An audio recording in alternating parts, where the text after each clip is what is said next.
നമ്മൾ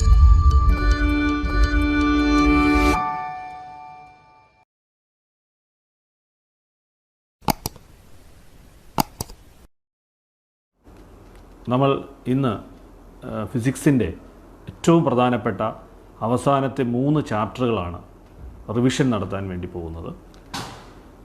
എന്തെങ്കിലും സംശയങ്ങൾ നിങ്ങൾക്ക് ഈ ചാപ്റ്ററിനെ കുറിച്ചുണ്ടെങ്കിൽ ചോദിക്കണം. ഒപ്പം നിങ്ങൾ ഒരു പ്രതിസന്ധി കാലഘട്ടത്തിൽ പരീക്ഷ എഴുതാൻ പോവുകയാണ്. ഒരു തരത്തിലുള്ള ഭയാശങ്കകളും വേണ്ട. എല്ലാവിധ തയ്യാറെടുപ്പുകളും പൊതുവിദ്യാഭ്യാസ വകുപ്പും ആരോഗ്യ വകുപ്പും ഒക്കെ മുൻകരുതലുകൾ എടുത്തു കഴിഞ്ഞു. ഇനി വളരെ കൂളായി നന്നായി പോയി പരീക്ഷ എഴുതുക, നന്നായി പഠിച്ചിട്ട് തന്നെ പരീക്ഷ എഴുതുക. എല്ലാവർക്കും വിജയാശംസകൾ നേരുന്നു. എൻ്റെ പേര് കിരൺകുമാർ എന്നാണ്. ഞാൻ കൊല്ലം ജില്ലയിലെ Anchal Puthayam all saints H എന്ന സ്കൂളിലെ ഫിസിക്സ് അധ്യാപകനാണ്. അപ്പോൾ നമുക്ക് ഇനി 5ാമത്തെ ചാപ്റ്ററിലേക്ക് കടക്കാം. 5ാമത്തെ ചാപ്റ്റർ എന്ന് പറയുന്നത് പ്രകാശത്തിൻ്റെ അപവർത്തനമാണ്. വളരെ പ്രധാനപ്പെട്ടതാണ്. കഴിഞ്ഞ മോഡലിനൊക്കെ ധാരാളം മാർക്കിന്, ഏതാണ്ട് ഒരു 12 മാർക്കിനോളം ചോദ്യങ്ങൾ ഈ ചാപ്റ്ററിനെ ബേസ് ചെയ്ത് തന്നെ വന്നിരുന്നു. അപ്പോൾ അത്ര പ്രാധാന്യത്തോടു കൂടി മനസ്സിലാക്കി പഠിക്കേണ്ട ഒരു ചാപ്റ്ററാണ് പ്രകാശത്തിൻ്റെ അപവർത്തനം. അപ്പോൾ അതിലാദ്യം അപവർത്തനം എന്താണെന്ന് നിങ്ങൾ ചെറിയ ക്ലാസ്സുകളിലേ പഠിച്ചിട്ടുണ്ട്, UP ക്ലാസ്സുകളിലേ പഠിച്ചിട്ടുണ്ട്. പ്രകാശം ഒരു മാധ്യമത്തിൽ നിന്ന് മറ്റൊരു മാധ്യമത്തിലേക്ക് കടക്കുമ്പോൾ when a light travel from one medium to another medium, the path of the light deviated. That phenomenon is called refraction. ഒരു മാധ്യമത്തിൽ നിന്ന് മറ്റൊരു മാധ്യമത്തിലേക്ക് പ്രകാശരശ്മി കടന്നു പോകുമ്പോൾ അതിൻ്റെ പാതയ്ക്ക് വ്യതിയാനം സംഭവിക്കുന്നതാണ് അപവർത്തനമെന്ന് നമുക്കറിയാം. ഉദാഹരണത്തിന് നമ്മളിങ്ങനെ സൈക്കിളിൽ പോകുന്നു, അല്ലെങ്കിൽ ബൈക്കിൽ പോകുന്നു എന്നൊക്കെ വിചാരിക്കുക. അപ്പോൾ നമ്മൾ ഈ ടാറിട്ട റോഡിൽ നിന്ന് ചരലിട്ട റോഡിലേക്ക് കടക്കുമ്പോൾ സ്വാഭാവികമായും നമ്മുടെ ആ വാഹനത്തിന്, സൈക്കിളിന് അല്ലെങ്കിൽ ബൈക്കിനൊക്കെ അതിൻ്റെ ഡീവിയേഷൻ സംഭവിക്കും. കാരണം ഒരു മീഡിയത്തിൽ നിന്ന് മറ്റൊരു മീഡിയത്തിലേക്ക് ലൈറ്റ് റേസ് കടന്നു പോകുമ്പോൾ അതിൻ്റെ പാത്തിന് ഡീവിയേഷൻ സംഭവിക്കുന്നതാണ് പ്രകാശത്തിൻ്റെ അപവർത്തനം. ഇതിന് കുറച്ച് എക്സാമ്പിൾ നമ്മുടെ നിത്യജീവിതവുമായി ബന്ധപ്പെട്ടൊക്കെ നമ്മൾ എക്സാമ്പിൾ അറിയാം, ഉദാഹരണങ്ങൾ നമുക്കറിയാം. അതിപ്പോൾ നമ്മളൊരു വെള്ളത്തിൽ പെൻസിലെടുത്ത് വെക്കുന്നതൊക്കെ നമ്മൾ ചെയ്തു നോക്കിയിട്ടുണ്ട്. പെൻസിലെടുത്ത് വെക്കുമ്പോൾ ആ പെൻസിൽ ഒടിഞ്ഞിരിക്കുന്നത് പോലെ തോന്നും. സ്കെയിലെടുത്ത് വെള്ളത്തിലിടുമ്പോൾ അത് ഒടിഞ്ഞിരിക്കുന്ന പോലെ നമുക്ക് അനുഭവപ്പെടും. ചരിഞ്ഞ് നോക്കുമ്പോഴാണിത്. കാരണം ചരിഞ്ഞു പോകുന്ന പ്രകാശരശ്മിക്കാണ് റിഫ്രാക്ഷൻ അല്ലെങ്കിൽ അപവർത്തനം സംഭവിക്കുന്നതെന്ന് നമ്മൾ മനസ്സിലാക്കിയിട്ടുണ്ട്. ഒപ്പം തന്നെ നമ്മുടെ പുസ്തകത്തിൽ തന്നെ ആദ്യം പറഞ്ഞിരിക്കുന്നത് മീനിനെ അമ്പെയ്ത് പിടിക്കുന്നവരുണ്ട്. മീനിനെ അമ്പെയ്ത് പിടിക്കുമ്പോൾ മീനിനെ നമ്മൾ കരയിലിരുന്ന് വെള്ളത്തിലേക്ക് മീനിനെ നോക്കുമ്പോൾ യഥാർത്ഥത്തിൽ മീനിൻ്റെ പൊസിഷൻ മുകളിലായിട്ടാണ് കാണുന്നത്. അത് അപവർത്തനം മൂലമാണ്. അപ്പോൾ എവിടെയാണോ മീനിനെ കാണുന്നത് അതിൻ്റെ തൊട്ട് താഴേക്ക് വേണം നമ്മൾ എന്ത് ചെയ്യാൻ, അമ്പെയ്യാൻ. എങ്കിൽ മാത്രമേ മീനിൻ്റെ ശരീരത്തിൽ കൊള്ളുകയുള്ളൂ. കാരണം ഇതിൻ്റെ പൊസിഷൻ കരയിൽ നിന്ന് നോക്കുമ്പോൾ പ്രകാശരശ്മി വെള്ളത്തിലൂടെയും എയറിലൂടെയും ഒക്കെ കടന്നു പോകുമ്പോൾ അതിന് റിഫ്രാക്ഷൻ സംഭവിക്കും. അപ്പോൾ അതിൻ്റെ പൊസിഷനിൽ കാര്യമായ മാറ്റം വരും. അപ്പോൾ മുകളിലോട്ട് നിൽക്കും. യഥാർത്ഥത്തിൽ മുകളിലല്ല, ആക്ച്വൽ പൊസിഷൻ താഴെയാണ്. പക്ഷേ റിഫ്രാക്ഷൻ മൂലം നമുക്ക് അത് മുകളിലായിട്ട് തോന്നും. ഇങ്ങനെ നിരവധി ഉദാഹരണങ്ങൾ നമുക്ക് അപവർത്തനവുമായി ബന്ധപ്പെട്ട് മനസ്സിലാക്കാനുണ്ട്. അപ്പോൾ അതൊക്കെ ഒന്ന് മനസ്സിലാക്കണം. നമ്മുടെ ജീവിതവുമായി ബന്ധപ്പെട്ടിട്ടുള്ള അപവർത്തനം എന്താണെന്ന് നമ്മൾ മനസ്സിലാക്കണം. ഒപ്പം ഈ പ്രകാശത്തിനൊരു വേഗതയുണ്ട്. പ്രകാശം നന്നായി സഞ്ചരിക്കുന്ന, നല്ല വേഗതയിൽ സഞ്ചരിക്കുന്നതാണ്. ഒരു സെക്കൻഡിൽ 3 ലക്ഷം കിലോമീറ്റർ വേഗതയിലൊക്കെ പ്രകാശം സഞ്ചരിക്കുമെന്ന് നമ്മൾ പഠിച്ചിട്ടുണ്ട്. പക്ഷേ ഈ പ്രകാശത്തിൻ്റെ വേഗത, ലൈറ്റിൻ്റെ സ്പീഡ് വ്യത്യസ്ത മീഡിയങ്ങളിൽ വ്യത്യസ്തമായിരിക്കും. ഉദാഹരണത്തിന് ഇത് വായുവിലൂടെ സഞ്ചരിക്കുമ്പോൾ ഒരു സെക്കൻഡിൽ 3 ലക്ഷം കിലോമീറ്ററൊക്കെ സഞ്ചരിക്കും. എന്നാൽ ഇത് മറ്റു മീഡിയത്തിലേക്ക് വരുമ്പോൾ, ഇപ്പോൾ വാട്ടറിലേക്ക്, ജലത്തിലൂടെ പ്രകാശരശ്മി കടന്നു പോകുമ്പോൾ അതിൻ്റെ സ്പീഡ് കുറയും. പിന്നെ ഡയമണ്ടിലേക്കാണ് പോകുന്നതെങ്കിൽ വീണ്ടും അതിൻ്റെ സ്പീഡ് കുറയും. അപ്പോൾ എന്തുകൊണ്ടാണ് ഇങ്ങനെ സ്പീഡ് കുറയുന്നത്? അതിന് കാരണം എന്താണെന്ന് ചോദിച്ചു കഴിഞ്ഞാൽ, ഡെൻസിറ്റി കൂടിയ, സാന്ദ്രത കൂടിയ മാധ്യമങ്ങളിൽ പ്രകാശത്തിൻ്റെ വേഗത കുറഞ്ഞു പോകും. ഡെൻസിറ്റി വളരെ കുറവുള്ള എയർ അല്ലെങ്കിൽ ശൂന്യതയിലൊക്കെ പ്രകാശത്തിന് നല്ല വേഗതയാണ്. എന്നാൽ എയറിലോട്ട് കടക്കുമ്പോൾ വേഗത കുറയും. വാട്ടറിലേക്ക് കടക്കുമ്പോൾ വീണ്ടും വേഗത കുറയും. ഗ്ലാസ്സിലോട്ട് കടക്കുമ്പോൾ അങ്ങനെയൊക്കെ ഇതിൻ്റെ വേഗതയ്ക്ക് മാറ്റം വരും. അപ്പോൾ ഡെൻസിറ്റിയും ലൈറ്റിൻ്റെ സ്പീഡും തമ്മിൽ ബന്ധമുണ്ട്. ഡെൻസിറ്റി കൂടുമ്പോൾ പ്രകാശത്തിൻ്റെ വേഗത, സ്പീഡ് ഓഫ് ലൈറ്റ് കുറയുന്നു എന്നുള്ളതാണ് അവിടെ നമ്മൾ മനസ്സിലാക്കിയിരിക്കേണ്ട ഏറ്റവും പ്രധാനപ്പെട്ട പ്രത്യേകത. ഇവിടെ ഈ റിഫ്രാക്ഷൻ തന്നെ ഡിഫറൻറ്റ് മീഡിയയിൽ നടക്കുന്നത് നമുക്ക് പഠിക്കാനുണ്ട്. അതിലേറ്റവും നിങ്ങൾ മനസ്സിലാക്കിയിരിക്കേണ്ടത്, നമ്മുടെ ടെക്സ്റ്റ് ബുക്കിൽ ഒരു ഗ്ലാസ് സ്ലാബ്, ഒരു ഗ്ലാസ് കഷ്ണത്തിലൂടെ ലൈറ്റ് റേസ് പോകുന്ന ചിത്രം വരച്ചിട്ടുണ്ട്. അതിൽ ഓർത്തിരിക്കേണ്ട ആ പോയിന്റുകൾ നിങ്ങൾ കൃത്യമായി നോട്ട് ചെയ്യണം. ഡെൻസിറ്റി കുറഞ്ഞ മീഡിയം, റെയറർ മീഡിയം എന്നാണ് നമ്മളതിനെ ഇംഗ്ലീഷിൽ പറയുന്നത്. സാന്ദ്രത കുറഞ്ഞ മാധ്യമത്തിൽ നിന്ന് സാന്ദ്രത കൂടിയ മാധ്യമത്തിലേക്ക്. When a light passes from rarer medium to denser medium, density കുറഞ്ഞതിൽ നിന്ന് ഡെൻസിറ്റി കൂടിയ മീഡിയത്തിലേക്ക് കടക്കുമ്പോൾ ടുവേഴ്സ് ദി നോർമൽ, ലംബത്തിനടുത്തേക്ക് വരും. ആ പോയിന്റ് ഓർത്തിരിക്കണം. അതുപോലെ ഡെൻസിറ്റി കൂടിയ മാധ്യമത്തിൽ നിന്ന് ഡെൻസിറ്റി കുറഞ്ഞ മാധ്യമത്തിലേക്ക് പ്രകാശരശ്മി കടന്നു പോകുമ്പോൾ എന്ത് സംഭവിക്കും? റിഫ്രാക്ഷൻ സംഭവിക്കും. നമ്മൾ കണ്ടിട്ടുണ്ട്, ഡെൻസിറ്റി കൂടിയെടുത്തുന്നായാലും കുറഞ്ഞെടുത്താലും പ്രകാശരശ്മി ഒരു മീഡിയത്തിൽ നിന്ന് മറ്റൊരു മീഡിയത്തിലേക്ക് പാസ് ചെയ്യുമ്പോൾ റിഫ്രാക്ഷൻ സംഭവിക്കുന്നുണ്ട്. ഇപ്പോൾ നമ്മൾ ഉദാഹരണത്തിന് നമുക്ക് അവിടെ തന്നിരിക്കുന്ന ഗ്ലാസ്സിൽ നിന്ന് എയറിലേക്ക് പ്രകാശരശ്മി കടക്കുന്നു. അപ്പോൾ ഡെൻസിറ്റി കൂടിയ മീഡിയം ആണല്ലോ ഗ്ലാസ്, എയർ ഡെൻസിറ്റി കുറഞ്ഞ മീഡിയം ആണല്ലോ. അപ്പോൾ കൂടിയ മീഡിയത്തിൽ നിന്ന് കുറഞ്ഞ മീഡിയത്തിലേക്ക് പ്രകാശരശ്മി കടന്നു പോകുമ്പോൾ ഇതിന് അപവർത്തനം സംഭവിക്കും.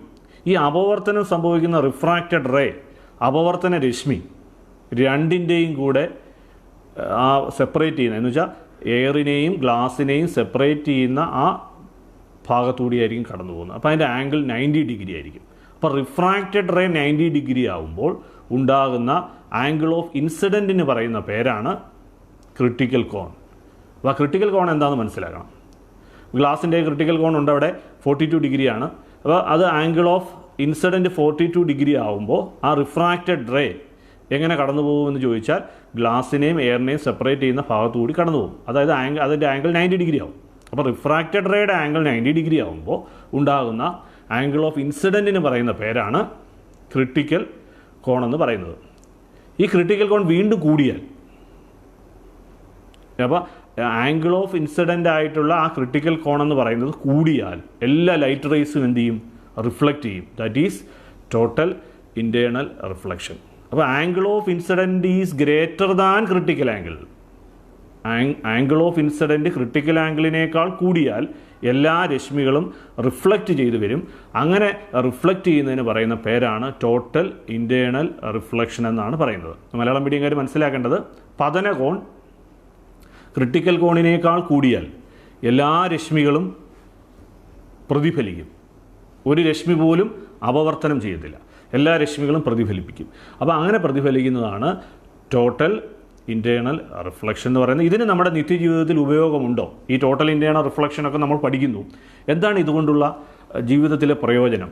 നമ്മുടെ ജീവിതത്തിലെ ഏറ്റവും മെഡിക്കൽ ഫീൽഡിൽ ഉപയോഗിക്കുന്ന ഒരു സംവിധാനമാണ് എൻഡോസ്കോപ്പി. എന്ന് വെച്ചാൽ നമ്മുടെ വയറിനകത്തൊക്കെ ഈ ഒരു ട്യൂബ് വായിലൂടെ കടത്തിവിട്ട് നമ്മുടെ കുടലിനകത്ത് ഒക്കെ എന്തെങ്കിലും തടസ്സങ്ങളോ ഒക്കെ ഉണ്ടെന്നറിയാൽ, അല്ലെങ്കിൽ അതിൻ്റെ ചിത്രങ്ങളൊക്കെ കൃത്യമായി മനസ്സിലാക്കാൻ നമ്മൾ എൻഡോസ്കോപ്പി ചെയ്യുകയാണെന്ന് പറയും. അപ്പോൾ എൻഡോസ്കോപ്പിയിലൂടെ കടന്നു പോകുന്നത് ലൈറ്റാണ്. ആ ലൈറ്റ് ആ ട്യൂബിലൂടെ നിരവധി തവണ തട്ടിത്തട്ടിയാണ് പോകുന്നത്. അങ്ങനെയാണ് അതിന് ടോട്ടൽ ഇൻറ്റേർണൽ റിഫ്ലക്ഷനിലൂടെയാണ് ഏത് വർക്ക് ചെയ്യുന്നത്? എൻഡോസ്കോപ്പി പ്രവർത്തിക്കുന്നത് എന്നുള്ള പോയിൻ്റ് ഓർത്തിരിക്കുക. മറ്റൊന്ന് OFC. എന്താണ് OFC? Optical fibre cable. എന്താണ് ഒപ്റ്റിക്കൽ ഫൈബർ കേബിൾ? കമ്മ്യൂണിക്കേഷന് വേണ്ടി ഉപയോഗിക്കുന്നതാണ് ഒപ്റ്റിക്കൽ ഫൈബർ കേബിൾ. എന്ന് പറഞ്ഞാൽ വാർത്താവിനിമയത്തിന് ഉപയോഗിക്കുന്നതാണ് ഒപ്റ്റിക്കൽ ഫൈബർ കേബിൾ. അതിലൂടെ നമ്മൾ ഫോൺ ചെയ്ത് സംസാരിക്കുമ്പോഴൊക്കെ നമ്മുടെ ശബ്ദത്തെ ലൈറ്റാക്കി മാറ്റും. ശബ്ദം ലൈറ്റ് സിഗ്നലാക്കി മാറ്റി ആ ട്യൂബിലൂടെ, കേബിളിലൂടെ, ഒപ്റ്റിക്കൽ ഫൈബർ കേബിളിലൂടെ തട്ടിയാണ് നമ്മുടെ ദൂരേക്ക് പോകുന്നത്. അപ്പോൾ അത്രയും ക്ലാരിറ്റിയോട് കൂടി നമുക്ക് കേൾക്കാനൊക്കെ കഴിയും. അപ്പോൾ അതും ഏതിനെ അടിസ്ഥാനമാക്കിയാണ്? ടോട്ടൽ ഇൻറ്റേർണൽ റിഫ്ലക്ഷൻ, പൂർണ്ണ ആന്തര പ്രതിപതനത്തെ അടിസ്ഥാനമാക്കിയാണ് ഇതും വർക്ക് ചെയ്യുന്നത്. ഏതാണ്? Optical fibre cable. അപ്പോൾ രണ്ട് അഡ്വാൻറ്റേജ് ഉണ്ട് ടോട്ടൽ ഇൻറ്റേർണൽ റിഫ്ലക്ഷന്. ഒന്ന് എൻഡോസ്കോപ്പി, അതുപോലെ തന്നെ രണ്ടാമത്തതെന്ന് പറയുന്നത് ഒപ്റ്റിക്കൽ ഫൈബർ കേബിളിലൂടെയുള്ള ടെലികമ്മ്യൂണിക്കേഷന് സഹായിക്കുന്നത്. അതാണ് അത് ഓർത്തിരിക്കേണ്ടത്. മറ്റൊന്ന്, ഈ ചാപ്റ്ററിലെ ഏറ്റവും പ്രധാനപ്പെട്ട ഒരു സെക്ഷൻ എന്ന് പറയുന്നത് ലെൻസാണ്. അപ്പോൾ ലെൻസ് എന്ന് പറയുമ്പോൾ നമ്മൾ അതിനെക്കുറിച്ച് ചെറിയ ക്ലാസ്സുകളിലൊക്കെ മനസ്സിലാക്കിയിട്ടുണ്ട്. ലെൻസ് എങ്ങനെയാണ് ഇരിക്കുന്നത് നമ്മൾ തൊട്ട് നോക്കിയിട്ടുണ്ട് ലെൻസിലൂടെ. അതിലെ ഏറ്റവും പ്രധാനപ്പെട്ട ഒരു ലെൻസാണ് കോൺവെക്സ് ലെൻസ്. ചെറിയ ക്ലാസ്സിലൊക്കെ ഈ ലെൻസൊക്കെ എടുത്തുകൊണ്ട് പോയി നിങ്ങൾ ഗ്രൗണ്ടിലൊക്കെ പോയിട്ട് സൂര്യപ്രകാശമൊക്കെ ഉള്ള സമയത്ത് സൂര്യപ്രകാശം ഈ കോൺവെക്സ് ലെൻസിലൂടെ ഒക്കെ കടത്തിവിട്ട് പേപ്പറിലേക്കും അല്ലെങ്കിൽ പഞ്ഞിയിലേക്കും ഒക്കെ കടത്തിവിട്ട് ഇതിനെ ചൂടാക്കി കത്തിച്ചിട്ടുണ്ട്. അപ്പോൾ കോൺവെക്സ് ലെൻസ് നമുക്ക് തൊട്ട് നോക്കുമ്പോഴേ അറിയാം, അതിൻ്റെ നടുഭാഗം ഇച്ചിരി തിക്കായിരിക്കും, അതിൻ്റെ ടോപ്പും ബോട്ടവും വളരെ തിന്നായിരിക്കും അല്ലേ.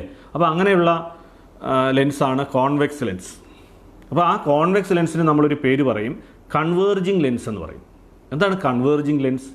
സൂര്യപ്രകാശം അതിനകത്തുകൂടി കടന്നു പോകുമ്പോൾ ഒരുപാട് റേസ് കോൺവെക്സ് ലെൻസിലൂടെ കടത്തി പോകും. നമ്മുടെ കണ്ണിലൊക്കെ ഇരിക്കുന്നത് കോൺവെക്സ് ലെൻസാണ്. ആ കോൺവെക്സ് ലെൻസിലൂടെ സൂര്യപ്രകാശം കടന്നു പോകുമ്പോൾ ഈ ലൈറ്റ് റേസ് എല്ലാം കൂടി ഒരു പോയിന്റിൽ വന്നു കൊള്ളും.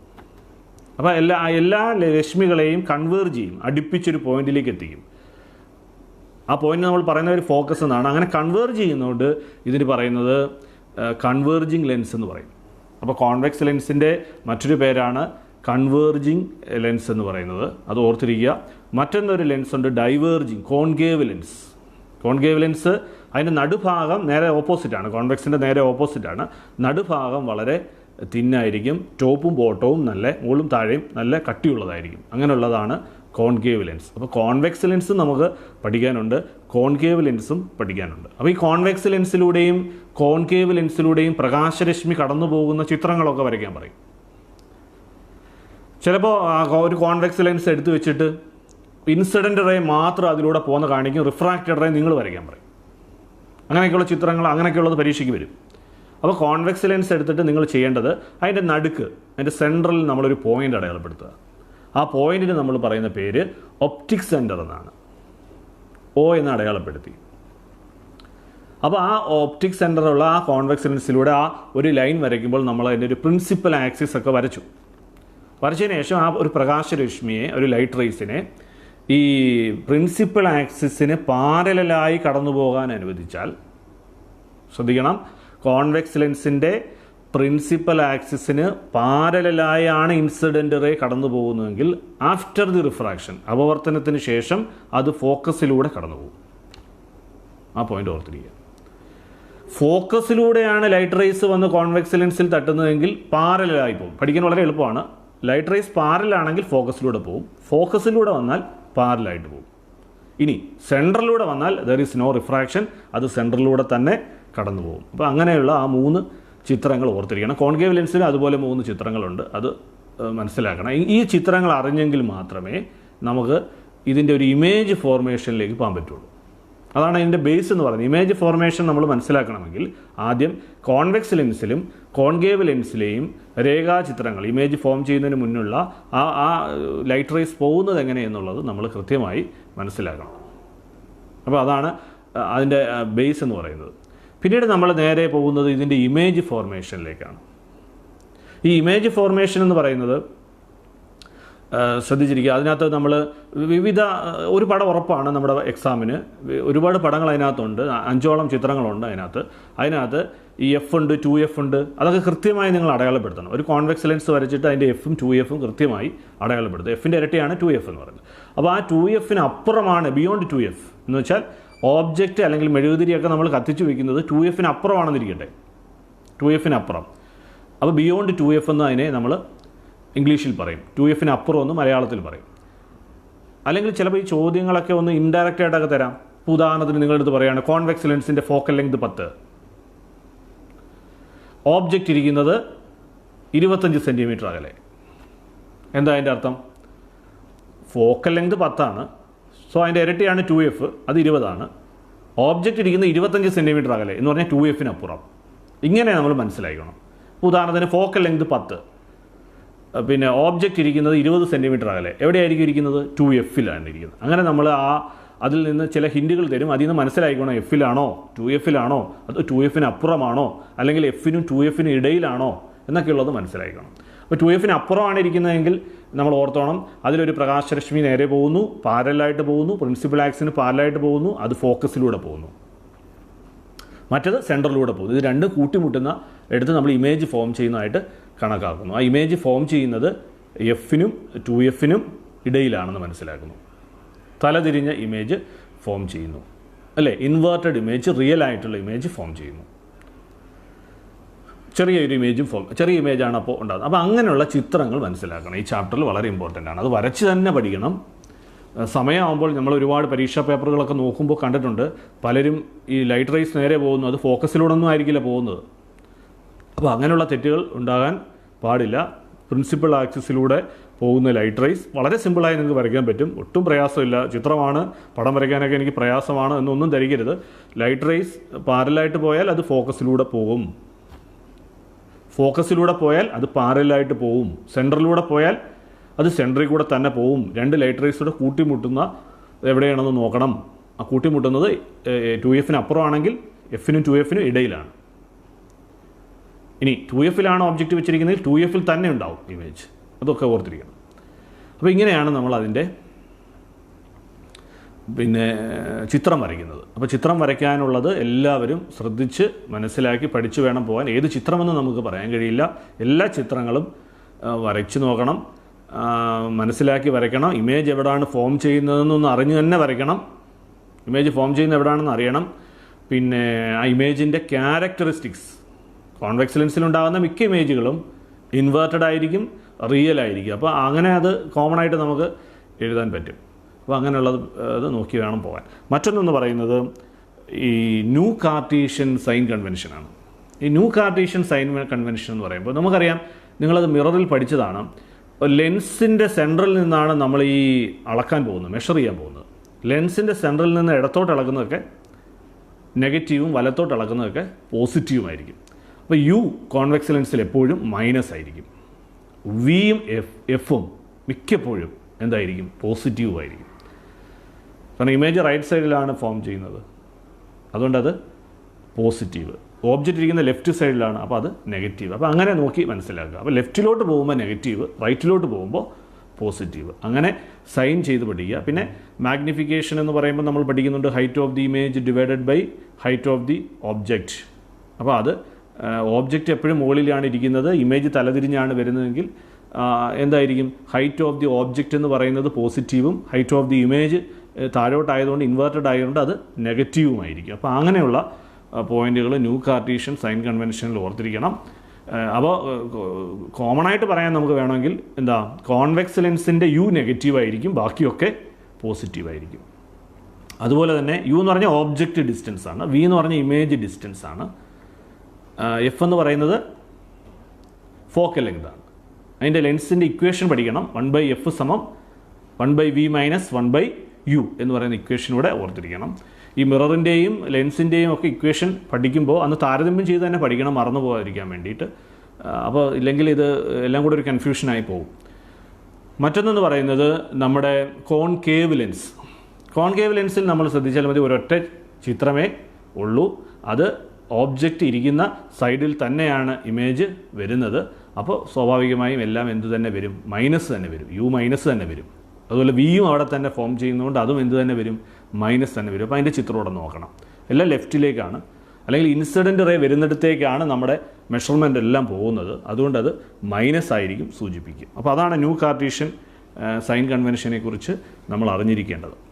പിന്നെ നമ്മൾ ഓർത്തിരിക്കേണ്ടത് ഈ ലെൻസിൻ്റെ പവറാണ്. അവിടെ ആ ഇക്വേഷൻ വളരെ ചെറിയൊരു ടോപ്പിക്കാണത്. അവിടെ നമ്മൾ ഓർത്തിരിക്കേണ്ടത് ലെൻസിൻ്റെ പവറിനകത്ത് നമ്മൾ ഓർത്തിരിക്കേണ്ടത് പവർ സമം 1/f. Reciprocal of focal length is called power. അതായത് ഫോക്കൽ ലെങ്തിൻ്റെ റെസിപ്രോക്കലാണ്, വ്യുൽക്രമമാണ് എന്തെന്ന് പറയുന്നത്? പവർ എന്ന് പറയുന്നത്. സോ പവർ എന്ന് പറയുന്നത് 1/f. ഇപ്പോൾ എഫ് എന്ന് പറഞ്ഞാൽ, ഇപ്പോൾ എഫ് തന്നിട്ട് പവർ കണ്ടുപിടിക്കാൻ പറഞ്ഞാൽ പവർ സമം 1/f. ഇനി പവർ തന്നിട്ട് എഫ് കണ്ടുപിടിക്കാൻ പറഞ്ഞാൽ എഫ് സമം 1/p. അപ്പോൾ അങ്ങനെ തിരിച്ചു മറിച്ചു വിട്ടൊക്കെ ചോദ്യങ്ങൾ വരാം. അപ്പോൾ പിന്നെ പവറിൻ്റെ യൂണിറ്റ് കൂടെ മനസ്സിലാക്കി വെച്ചേക്കുക. പവറിൻ്റെ യൂണിറ്റ് ഡയോപ്റ്റർ. പവറിൻ്റെ യൂണിറ്റ് ഡയോപ്റ്ററിലാണ് നമ്മൾ കണക്കാക്കുന്നത്. അത്രയും കാര്യങ്ങൾ ഈ പവറിനെ കുറിച്ച് ഓർത്തിരിക്കണം. പിന്നെ അവിടെ ഓർത്തിരിക്കേണ്ടത്, നമ്മളിപ്പോൾ ഒരു അസുഖവുമായി ചെല്ലുന്നു, കണ്ണിൻ്റെ ഒരു വിഷയമായി ചെല്ലുമ്പോൾ നമുക്ക് ഡോക്ടർ എഴുതി തരുന്നു പോസിറ്റീവ് 2D പവറുള്ള ലെൻസ് വയ്ക്കണം. അപ്പോൾ ഡി എന്താണെന്ന് നമുക്കറിയാം. ലെൻസിൻ്റെ പവർ എക്സ്പ്രസ് ചെയ്യുന്ന യൂണിറ്റാണ് ഡി, അല്ലെങ്കിൽ ഡയോപ്റ്റർ എന്ന് പറയുന്നത്. അപ്പോൾ അത് നമ്മൾ മനസ്സിലാക്കി. ഇനി പോസിറ്റീവ് എന്തിനാണ് അവിടെ കൊടുത്തിരിക്കുന്നത്? അല്ലേ? അപ്പോൾ പോസിറ്റീവ് പവർ വന്നാൽ ഓർത്തോണം അതൊരു കോൺവെക്സ് ലെൻസ് ആണെന്ന് ഓർത്തോണം. അപ്പോൾ കോൺവെക്സ് ലെൻസ് ആണ് ഈ ഡോക്ടർ നമുക്ക് എഴുതി തന്നിരിക്കുന്നതെന്ന് മനസ്സിലാക്കണം. അപ്പോൾ അത്രയുമാണ് നമുക്ക് അവിടുന്ന് മനസ്സിലാക്കേണ്ടത്. പിന്നെ അവിടെ ഒരു കാര്യം കൂടെ മനസ്സിലാക്കാനുള്ളത്, ഈ നക്ഷത്രങ്ങൾ സ്റ്റാർ പിന്നെ വെട്ടിത്തിളങ്ങാറുണ്ട് ആകാശത്ത്. എന്തുകൊണ്ടാണ് ഈ നക്ഷത്രങ്ങൾ ഇങ്ങനെ വെട്ടിത്തിളങ്ങുന്നത് എന്നുള്ളൊരു ചോദ്യം റിഫ്രാക്ഷനുമായി ബന്ധപ്പെട്ട് ചോദിക്കും. അപ്പോൾ ഈ നക്ഷത്രങ്ങൾ നമുക്കറിയാം ഒരുപാട് ദൂരെ അകലെയാണ് ഈ നക്ഷത്രങ്ങൾ. പിന്നെ ആകാശത്തുകൂടി അന്തരീക്ഷത്തിലൂടി നമ്മുടെ കണ്ണുകളിലേക്ക് എത്തുന്നത് ഒന്ന് ശൂന്യതയിലൂടെയാണ് ആദ്യം സഞ്ചരിക്കുന്നത്, എംറ്റി സ്പേസിലൂടെയാണ്. പിന്നീട് അത് വരുന്നത് പിന്നെ എയറിലൂടെയാണ്, അറ്റ്മോസ്ഫിയറിക് എയറിലൂടെയാണ്. പക്ഷേ ഈ എയറിന് തന്നെ ചില പ്രത്യേകതകളുണ്ട്. ഡെൻസിറ്റി കൂടിയതുണ്ട്, ഡെൻസിറ്റി കുറഞ്ഞതുണ്ട്. ഹോട്ട് എയർ ഉണ്ട്, കൂൾ എയർ ഉണ്ട്. അപ്പോൾ തൽഫലമായി ഈ വരുന്ന ലൈറ്റ് റേക്ക് സക്സസീവ് റിഫ്രാക്ഷൻ സംഭവിക്കും, കണ്ടിന്യൂസ് ആയിട്ട് റിഫ്രാക്ഷൻ സംഭവിക്കും, തുടർച്ചയായ അപവർത്തനം സംഭവിക്കും. അങ്ങനെ അപവർത്തനം സംഭവിക്കുമ്പോൾ യഥാർത്ഥ പൊസിഷനിലായിരിക്കില്ല നമ്മൾ നക്ഷത്രങ്ങളെ ഒന്നും കാണുന്നത്. അതുകൊണ്ട് തന്നെ അതെന്ത് ചെയ്യും, ഒരു വെട്ടിത്തിളങ്ങുന്നതായിട്ട് നമുക്ക് അനുഭവപ്പെടും. ഇതാണ്. അപ്പോൾ നക്ഷത്രങ്ങൾ വെട്ടിത്തിളങ്ങാനുള്ള കാരണം അതിൻ്റെ ഒരു സക്സസീവ് റിഫ്രാക്ഷനാണ്, കണ്ടിന്യൂസ് റിഫ്രാക്ഷനാണ്. മലയാളം മീഡിയംകാർ പറയേണ്ടത് തുടർച്ചയായ അപവർത്തനം മൂലമാണ് നക്ഷത്രങ്ങൾ വെട്ടിത്തിളങ്ങുന്നത് എന്നുള്ള പോയിൻ്റ് ഓർത്തിരിക്കുക. ഇതാണ് നമുക്ക് ആ 5ാമത്തെ ചാപ്റ്ററിൽ ഓർത്തിരിക്കേണ്ട കാര്യങ്ങൾ. 5ാമത്തെ ചാപ്റ്ററിൽ പടം വരയ്ക്കാനുണ്ടാവും, ഒരു പ്രോബ്ലം അതിൽ നിന്ന് ചോദിക്കും. പിന്നെ നമ്മൾ ഈ പറഞ്ഞ ടോട്ടൽ ഇൻറ്റേർണൽ റിഫ്ലക്ഷനൊക്കെ 5ാമത്തെ ചാപ്റ്ററിലെ വളരെ പ്രധാനപ്പെട്ടതാണ്. അതിൽ നിന്ന് ചോദ്യങ്ങൾ വരാം.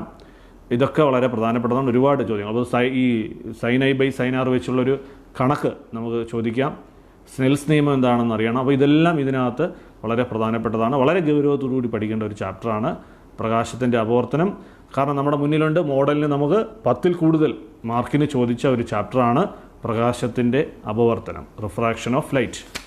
ഇനി നമ്മൾ അടുത്ത ചാപ്റ്ററിലേക്ക് പോകുന്നുണ്ട്. അടുത്ത ചാപ്റ്റർ എന്ന് പറയുന്നത് നമ്മുടെ ഐ ആണ്, കണ്ണിൻ്റെ വർണ്ണങ്ങളുടെ ലോകം, കളർ ഓഫ് വേൾഡ് എന്ന് പറയുന്ന ഇതിൻ്റെ ഒരു തുടർച്ചയാണെന്ന് പറയാം. 5ാമത്തെ ചാപ്റ്ററിൻ്റെ ഒരു തുടർച്ചയായി വരുന്ന മറ്റൊരു ചാപ്റ്ററാണ്. അപ്പോൾ ഇതിനകത്ത് നമ്മൾ മനസ്സിലാക്കേണ്ടത് നമ്മുടെ കണ്ണിന് ഒരു നിയർ പോയിൻ്റ് ഉണ്ട്.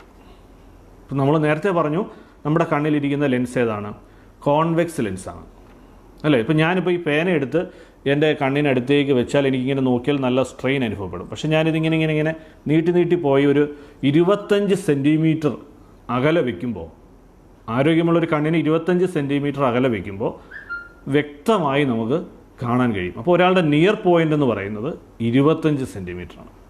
അയാൾക്ക് തന്നെ ഫാർ പോയിൻ്റുമുണ്ട്, ഒരാൾക്ക് ഫാർ പോയിൻ്റുമുണ്ട്. അത് ഇൻഫിനിറ്റി ആയിരിക്കും, അനന്തതയായിരിക്കും. അപ്പോൾ നിയർ പോയിൻറ്റും ഫാർ പോയിൻറ്റും എന്താണെന്ന് മനസ്സിലാക്കണം. ഏറ്റവും അടുത്ത് വ്യക്തമായി കാണാൻ കഴിയുന്നത് 25 സെൻറ്റിമീറ്റർ അകലെയാണ്. അതാണ് ഒരാളുടെ നിയർ പോയിൻ്റ് എന്ന് പറയുന്നത്. അത് ഓർത്തിരിക്കും. പിന്നെ അപ്പോൾ ഇതുമായി ബന്ധപ്പെട്ട് തന്നെ വരുന്നതാണ് ദീർഘദൃഷ്ടി, ലോങ് സൈറ്റ്. എപ്പോഴും പരീക്ഷയ്ക്ക് ചോദിക്കാൻ സാധ്യതയുള്ള ഒരു ക്വസ്റ്റ്യനാണ് ലോങ് സൈറ്റ് അല്ലെങ്കിൽ ദീർഘദൃഷ്ടി. എന്താണ് ദീർഘദൃഷ്ടി? ദൂരെയുള്ളതിനെ നമുക്ക് വളരെ ക്ലിയറായി കാണാം, പക്ഷെ അടുത്തുള്ളതിനെ നമുക്ക് വ്യക്തമായി കാണാൻ കഴിയത്തുമില്ല. ഈ പ്രത്യേകതയ്ക്ക് പറയുന്നതാണ് ദീർഘദൃഷ്ടി എന്ന് പറയും. എന്താണ് ഇങ്ങനെ? നിങ്ങൾ ആ ചിത്രം ശ്രദ്ധിച്ച് നോക്കിയാൽ മതിയാവും. എന്താണ് ഇതിന് കാരണം? നമുക്കൊക്കെ കാഴ്ച സാധ്യമാവുന്നത് നമ്മുടെ കണ്ണിലുള്ള കോൺവെക്സ് ലെൻസിലൂടെ പ്രകാശരശ്മി കടന്നുപോയി റെറ്റിനയിൽ അതിൻ്റെ ഇമേജ് പതിക്കുമ്പോഴാണ്. പക്ഷേ ഈ ദീർഘദൃഷ്ടിയുള്ളവർക്ക് അല്ലെങ്കിൽ ലോങ് സൈറ്റ് ഉള്ളവർക്ക് റെറ്റിനയുടെ ബാക്കിലായിരിക്കും ഇമേജ് ഉണ്ടാകുന്നത്. റെറ്റിനയുടെ ബാക്കിൽ ഇമേജ് ഉണ്ടാകും. അതൊരു കുഴപ്പമാണ്. അപ്പോൾ നമ്മൾ എന്ത് ചെയ്യണം? നമ്മൾ ഈ കണ്ണിൻ്റെ ഈ ഡിഫക്റ്റുമായി നമ്മൾ ഹോസ്പിറ്റലിൽ ചെല്ലുമ്പോൾ ഡോക്ടർ നോക്കുമ്പോൾ ശരിയാണ് നമ്മുടെ കണ്ണിൽ നമുക്ക് എന്തുണ്ട്, ലോങ് സൈറ്റ് ഉണ്ട്, ദീർഘദൃഷ്ടിയുണ്ട്. അത് പരിഹരിക്കണം. അത് പരിഹരിക്കാൻ ഏറ്റവും വേണ്ടുന്ന ലെൻസ് എന്ന് പറയുന്നത് കോൺവെക്സ് ലെൻസാണ്. അപ്പോൾ നമ്മുടെ സ്പെക്സിനകത്ത് വെച്ച് തരുന്നത് കോൺവെക്സ് ലെൻസ് ആയിരിക്കും. ആ കോൺവെക്സ് ലെൻസിൻ്റെ പ്രത്യേകത നിങ്ങൾക്കറിയാം, അത് കൺവേർജ് ചെയ്യിക്കും. അപ്പോൾ കുറച്ചുകൂടി ബാക്കിൽ പോകാതെ ഇമേജിനെ കൃത്യമായി റെറ്റിനയിൽ പതിപ്പിക്കാൻ ഏതിന് കഴിയും? കോൺവെക്സ് ലെൻസിന് കഴിയും. അപ്പോൾ അതാണ് അവിടെ ഓർത്തിരിക്കേണ്ടത്. അവിടുന്ന് ചോദ്യങ്ങൾ വരുന്ന ഇതാണ്, എന്താണ് ലോങ് സൈറ്റ്, ദീർഘദൃഷ്ടി എന്താണ്, ഇത് എങ്ങനെ റെക്ടിഫൈ ചെയ്യാം? അപ്പോൾ ലോങ് സൈറ്റ് എന്ന് പറഞ്ഞാൽ ദൂരെയുള്ളത് കൃത്യമായി കാണാം. ചിലർ പത്രം വായിക്കുമ്പോൾ ദൂരോട്ട് വെച്ച് വായിക്കും, ചില കുട്ടികൾ പുസ്തകം വായിക്കുമ്പോൾ ദൂരോട്ട് പുസ്തകം വെച്ച് വായിക്കും. കാരണം അതിൻ്റെ അർത്ഥം അവർക്ക് ലോങ് സൈറ്റ് ഉണ്ടെന്നാണ്, ദൂരെയുള്ളത് മാത്രമേ കാണാൻ പറ്റൂ. അടുത്തോട്ട് വെച്ച് അവർക്കൊന്നും കാണില്ല. അതാണ് ലോങ് സൈറ്റ് എന്ന് പറയുന്നത്. അത് പരിഹരിക്കാവുന്ന ലെൻസാണ് കോൺവെക്സ് ലെൻസ്. അതാണ് നമ്മൾ ഓർത്തിരിക്കേണ്ടത്. പിന്നെ മറ്റൊന്നാണ്, അപ്പോൾ സ്വാഭാവികമായി അടുത്തത് വരും ഹ്രസ്വദൃഷ്ടി, ഷോർട്ട് സൈറ്റ്. എന്താണ് ഷോർട്ട് സൈറ്റ്? ഇതിന് നേരെ ഓപ്പോസിറ്റാണ്. അടുത്തുള്ളത് കൃത്യമായി കാണാം, പക്ഷേ ദൂരെയുള്ളതൊന്നും കാണാൻ കഴിയില്ല. ചില കുട്ടികൾ ക്ലാസ്സിലിരിക്കും, ബാക്ക് ബെഞ്ചിലായിരിക്കും അവരിരിക്കുന്നത്, ബോർഡിൽ ടീച്ചർ എഴുതുന്നൊന്നും അവർ കാണില്ല, അവർ നോട്ട്ബുക്കിലൊന്നും കാണത്തില്ല. അപ്പോൾ നമ്മൾ വിചാരിക്കും ആ കുട്ടി പഠിക്കാത്തതായിരിക്കും അല്ലെങ്കിൽ എഴുതാത്തതായിരിക്കും എന്നൊക്കെ വിചാരിക്കും. പക്ഷേ ഈ കുട്ടിയെ നമ്മൾ ഫ്രണ്ട് ബെഞ്ചിലാക്കിയാൽ അവൻ ബോർഡിനടുത്തേക്ക് വന്നു, അടുത്തുള്ളത് വളരെ കൃത്യമായിട്ട് കാണും. അവനെല്ലാം അതുപോലെ എഴുതുമ്പോൾ നമുക്ക് മനസ്സിലായിക്കോണം അവന് ഷോർട്ട് സൈറ്റാണ്, ഹ്രസ്വദൃഷ്ടിയാണ്. അടുത്തുള്ളത് കൃത്യമായി കാണാം, ദൂരെയുള്ളത് കാണാൻ കഴിയില്ല. എന്താ കാരണം? ഈ അസുഖം ഉണ്ടാവാനുള്ള ഈ കണ്ണിൻ്റെ ഡിഫക്റ്റ് ഉണ്ടാവാനുള്ള, ഇതൊരു വലിയ അസുഖമൊന്നുമല്ല, എന്നാൽ ഈ കണ്ണിൻ്റെ ഡിഫക്റ്റ് ഉണ്ടാവാനുള്ള കാരണം എന്താണ്? നേരത്തെ എന്താണ് സംഭവിച്ചത്? ലോങ് സൈറ്റിൽ ബാക്കിലാണ്, റെറ്റിനയുടെ ബാക്കിലാണ് വന്നതെങ്കിൽ ഷോർട്ട് സൈറ്റിൽ റെറ്റിനയിൽ വീഴത്തില്ല, റെറ്റിനയുടെ ഫ്രണ്ടിൽ വന്ന് ഇമേജ് വീഴും. ആ പ്രശ്നം നമ്മൾ പരിഹരിക്കുന്നത് എങ്ങനെയാണ്? കോൺകേവ് ലെൻസ് ഉപയോഗിച്ചിട്ടാണ്. ആ പോയിന്റ് ഓർത്തിരിക്കുക. കോൺകേവ് ലെൻസാണ് ഷോർട്ട് സൈറ്റിന്, കോൺവെക്സ് ലെൻസാണ് ലോങ് സൈറ്റിന്, ദീർഘദൃഷ്ടിക്ക്. അങ്ങനെ അത് റെക്ടിഫൈ ചെയ്യുന്നതിന് ഏത് ലെൻസാണ് എന്നൊക്കെയുള്ള ചോദ്യങ്ങൾ അവിടുന്ന് വരും. പിന്നെ എന്ന് പറയുന്നത് ഉറപ്പായും ഇവിടെയും നമ്മൾ ലെൻസിൻ്റെ പവർ പഠിക്കുന്നുണ്ട്. ലെൻസിൻ്റെ പവർ എന്ന് പറയുന്നത് 1/f തന്നെയാണ്, റെസിപ്രോക്കൽ ഓഫ് ഫോക്കൽ ലെങ്ത് തന്നെയാണ്. അതിൻ്റെ യൂണിറ്റ് ഡയോപ്റ്റർ. അപ്പോൾ പോസിറ്റീവ് എന്ന് പറയുന്നത്, നമുക്ക് പോസിറ്റീവ് 2D എന്ന് എഴുതി വന്നപ്പോൾ അത് ഏത് ലെൻസ്? കോൺവെക്സ് ലെൻസ് അല്ലേ? ഈ കോൺവെക്സ് ലെൻസ് ആണെങ്കിൽ ഏതാണ് അസുഖം? ദീർഘദൃഷ്ടിയാണ് അസുഖം. അപ്പോൾ നമ്മുടെ ലെൻസിൻ്റെ പവർ നോക്കിയിട്ട് നമ്മുടെ ഡിഫക്റ്റ് ഏതാണെന്ന് മനസ്സിലാക്കാൻ പറ്റും അല്ലേ? അപ്പോൾ മൈനസ് ആണ് വന്നതെങ്കിൽ അത് കോൺകേവ് ആണെങ്കിൽ ഷോർട്ട് സൈറ്റ്.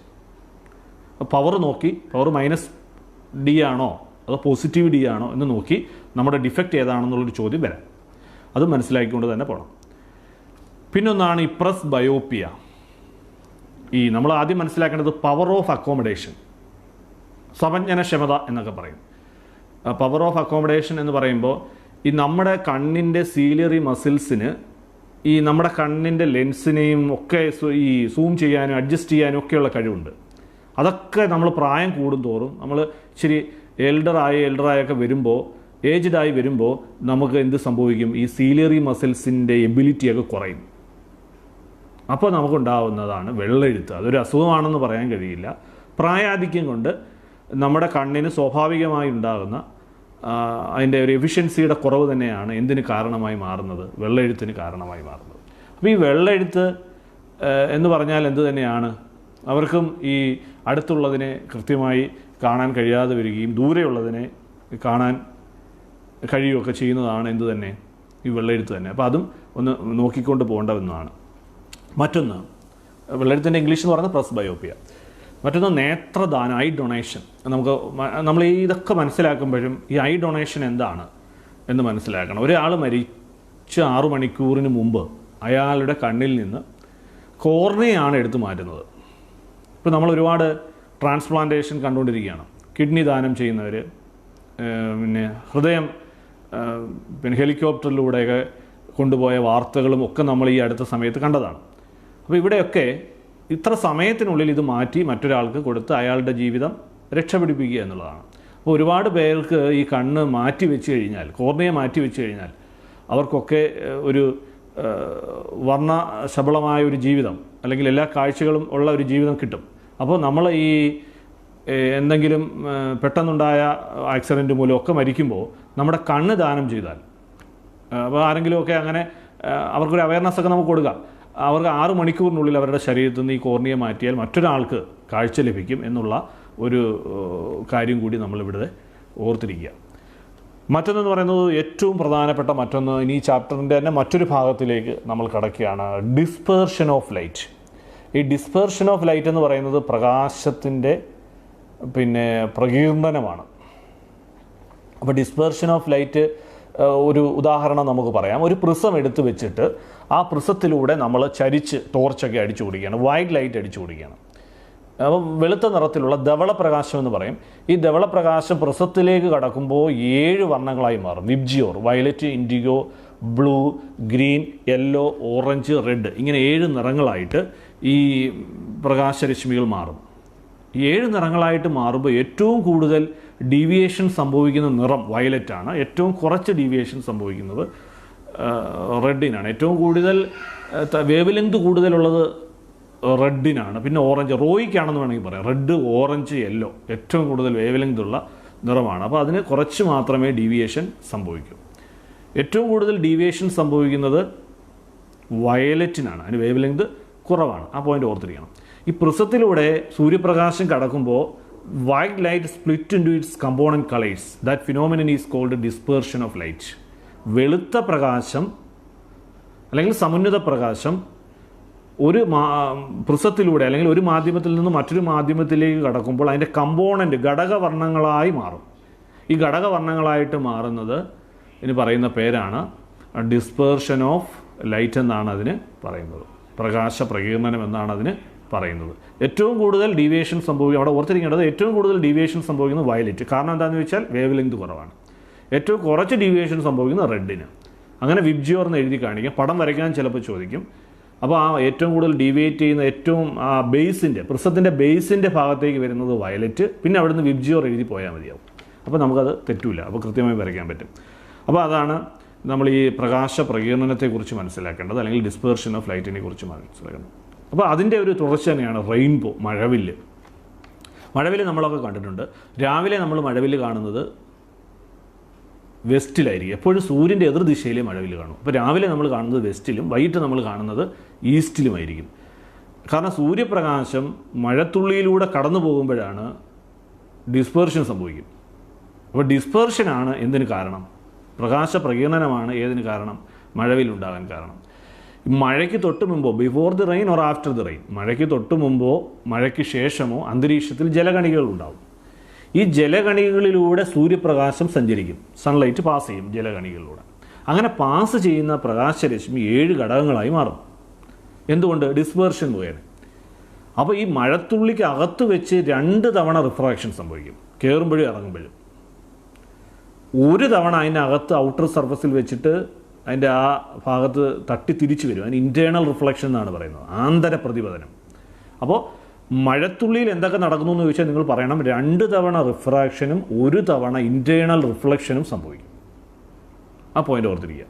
അപ്പോൾ മഴത്തുള്ളിയിലൂടെ സൂര്യപ്രകാശം കടന്നു പോകുമ്പോഴാണ് അത് ഡിസ്പേർഷൻ സംഭവിച്ച് ആ ഒരു മഴത്തുള്ളിയിൽ നിന്ന് ഒരു നിറം ഭൂമിയിൽ നിൽക്കുന്ന നമ്മുടെ കണ്ണിൽ വന്ന് വീഴും. അങ്ങനെ 7 മഴത്തുള്ളിയിൽ നിന്ന് 7 നിറങ്ങളായിരിക്കും നമ്മുടെ കണ്ണിൽ വന്ന് വീഴുന്നത്. ശ്രദ്ധിക്കുക, 7 നിറങ്ങളെന്ന് പറയുന്നത് വിബ്ജിയോറാണ്. Violet, indigo, blue, green, yellow, orange, red ഇങ്ങനെ 7 നിറങ്ങളായിരിക്കും. ഈ 7 നിറങ്ങൾക്ക് 7 ഡിഫറൻറ്റ് ആംഗിളിലാണ് വരുന്നത്. 7 ഡിഫറൻറ്റ് ആംഗിളിലാണ് വരുന്നത്. അപ്പോൾ ആ 7 ഡിഫറൻറ്റ് ആംഗിളിൽ വരുന്നത് കൊണ്ട് ഈ മഴവില്ല് നമുക്ക് ആർക്ക് ഷേപ്പിൽ കാണപ്പെടും. അപ്പോൾ മഴവില്ലിൻ്റെ ഷേപ്പ് നമ്മൾ ചോദിക്കും. മഴവില്ലിൻ്റെ ഷേപ്പ് എന്ന് പറയുന്നത് ആർക്ക് ഷേപ്പാണ്. ഓർത്തിരിക്കുക, മഴവില്ലിൻ്റെ ഷേപ്പ് ആർക്ക് ഷേപ്പാണ്. അതുകൊണ്ടാണ് റെയിൻബോ എന്ന് പറയുന്നത്. വില്ല് പോലെ വളഞ്ഞിരിക്കും.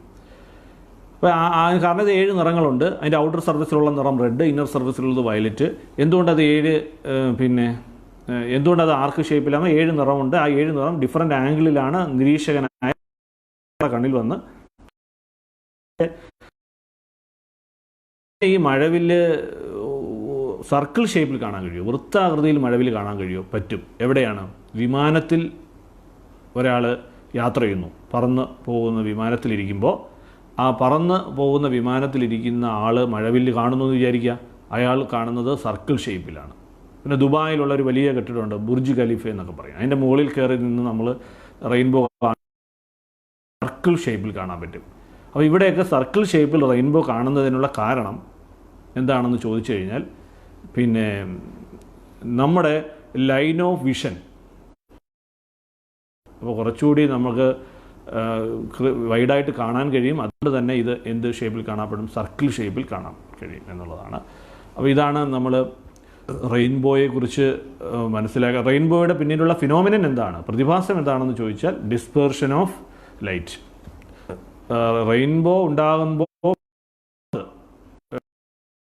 എന്ന് ചോദിച്ചാൽ 2 തവണ റിഫ്രാക്ഷനും ഒരു തവണ ഇൻറ്റേർണൽ റിഫ്ലക്ഷൻ, ടോട്ടൽ ഇൻറ്റേർണൽ എന്നല്ല നമ്മൾ പറയേണ്ടത്, ഇൻറ്റേർണൽ റിഫ്ലക്ഷൻ മഴത്തുള്ളിക്കകത്ത് നടക്കുമെന്നുള്ളതുകൂടെ ഓർത്തിരിക്കുക. അപ്പോൾ ഇത്രയും കാര്യങ്ങളാണ് റെയിൻബോയെക്കുറിച്ച് നമ്മൾ അറിഞ്ഞിരിക്കേണ്ടത്. പിന്നെ എന്നുള്ളത് പെർസിസ്റ്റൻസ് ഓഫ് വിഷൻ, വീക്ഷണ സ്ഥിരത എന്നുള്ളതാണ്. അപ്പോൾ എന്താണ് പെർസിസ്റ്റൻസ് ഓഫ് വിഷൻ എന്ന് പറയുന്നത്? ഇതൊരു കണ്ണിൻ്റെ ഒരു പ്രത്യേകതയാണ്.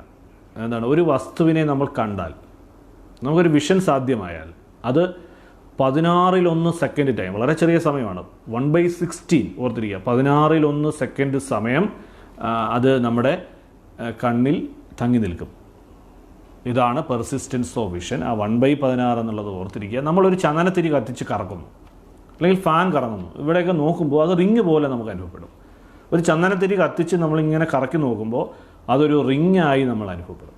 യഥാർത്ഥ റിങ് അല്ല, പക്ഷേ ഇതെല്ലാം കൂടി പെട്ടെന്ന് നമ്മുടെ കണ്ണിലേക്ക് പതിക്കുമ്പോൾ നമുക്കതൊരു റിങ്ങായി തോന്നുന്നതാണ്. അത് കണ്ണിൻ്റെ ഒരു പ്രത്യേകതയാണ്. അതിന് പറയുന്ന പേരാണ് വീക്ഷണ സ്ഥിരത, അല്ലെങ്കിൽ ഇംഗ്ലീഷിൽ അതിന് പെർസിസ്റ്റൻസ് ഓഫ് വിഷൻ എന്ന് പറയും. അവിടെ ഓർത്തിരിക്കേണ്ടത് 1/16 എന്ന പോയിൻ്റാണ്. 1/16 സെക്കൻഡ് സമയമേ ഒരു വസ്തു നമ്മുടെ കണ്ണിൽ തങ്ങി നിൽക്കുന്നത്.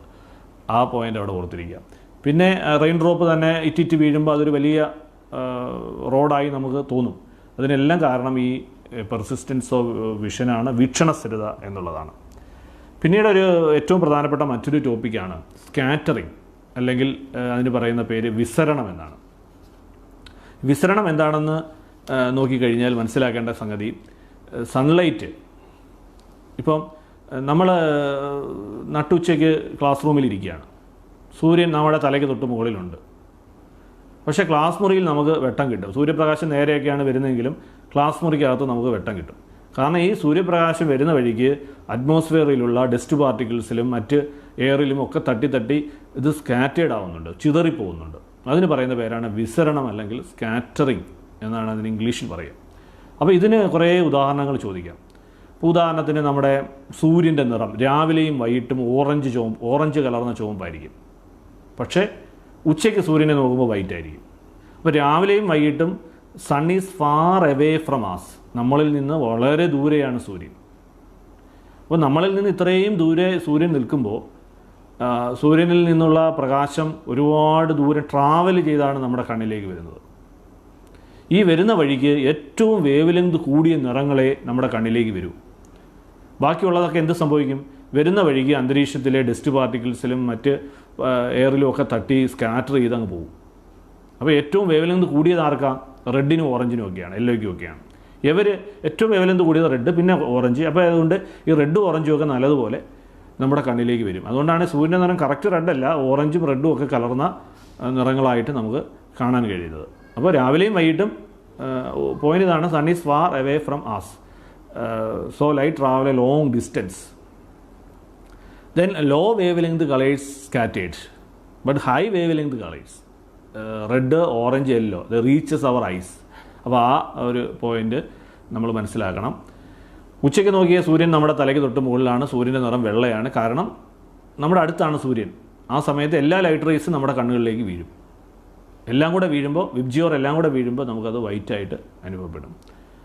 അതുപോലെ തന്നെ നമ്മുടെ ആകാശത്തിൻ്റെ നിറം നീലയാണ്, സ്കൈ ബ്ലൂ കളറിലാണ് കാണപ്പെടുന്നത്. അതിന് കാരണം എന്താണ്? ഏറ്റവും കൂടുതൽ അന്തരീക്ഷത്തിൽ സ്കാറ്റർ ചെയ്യപ്പെടുന്നത് വേവ് ലെങ്ത് കുറവുള്ള കളേഴ്സാണ്.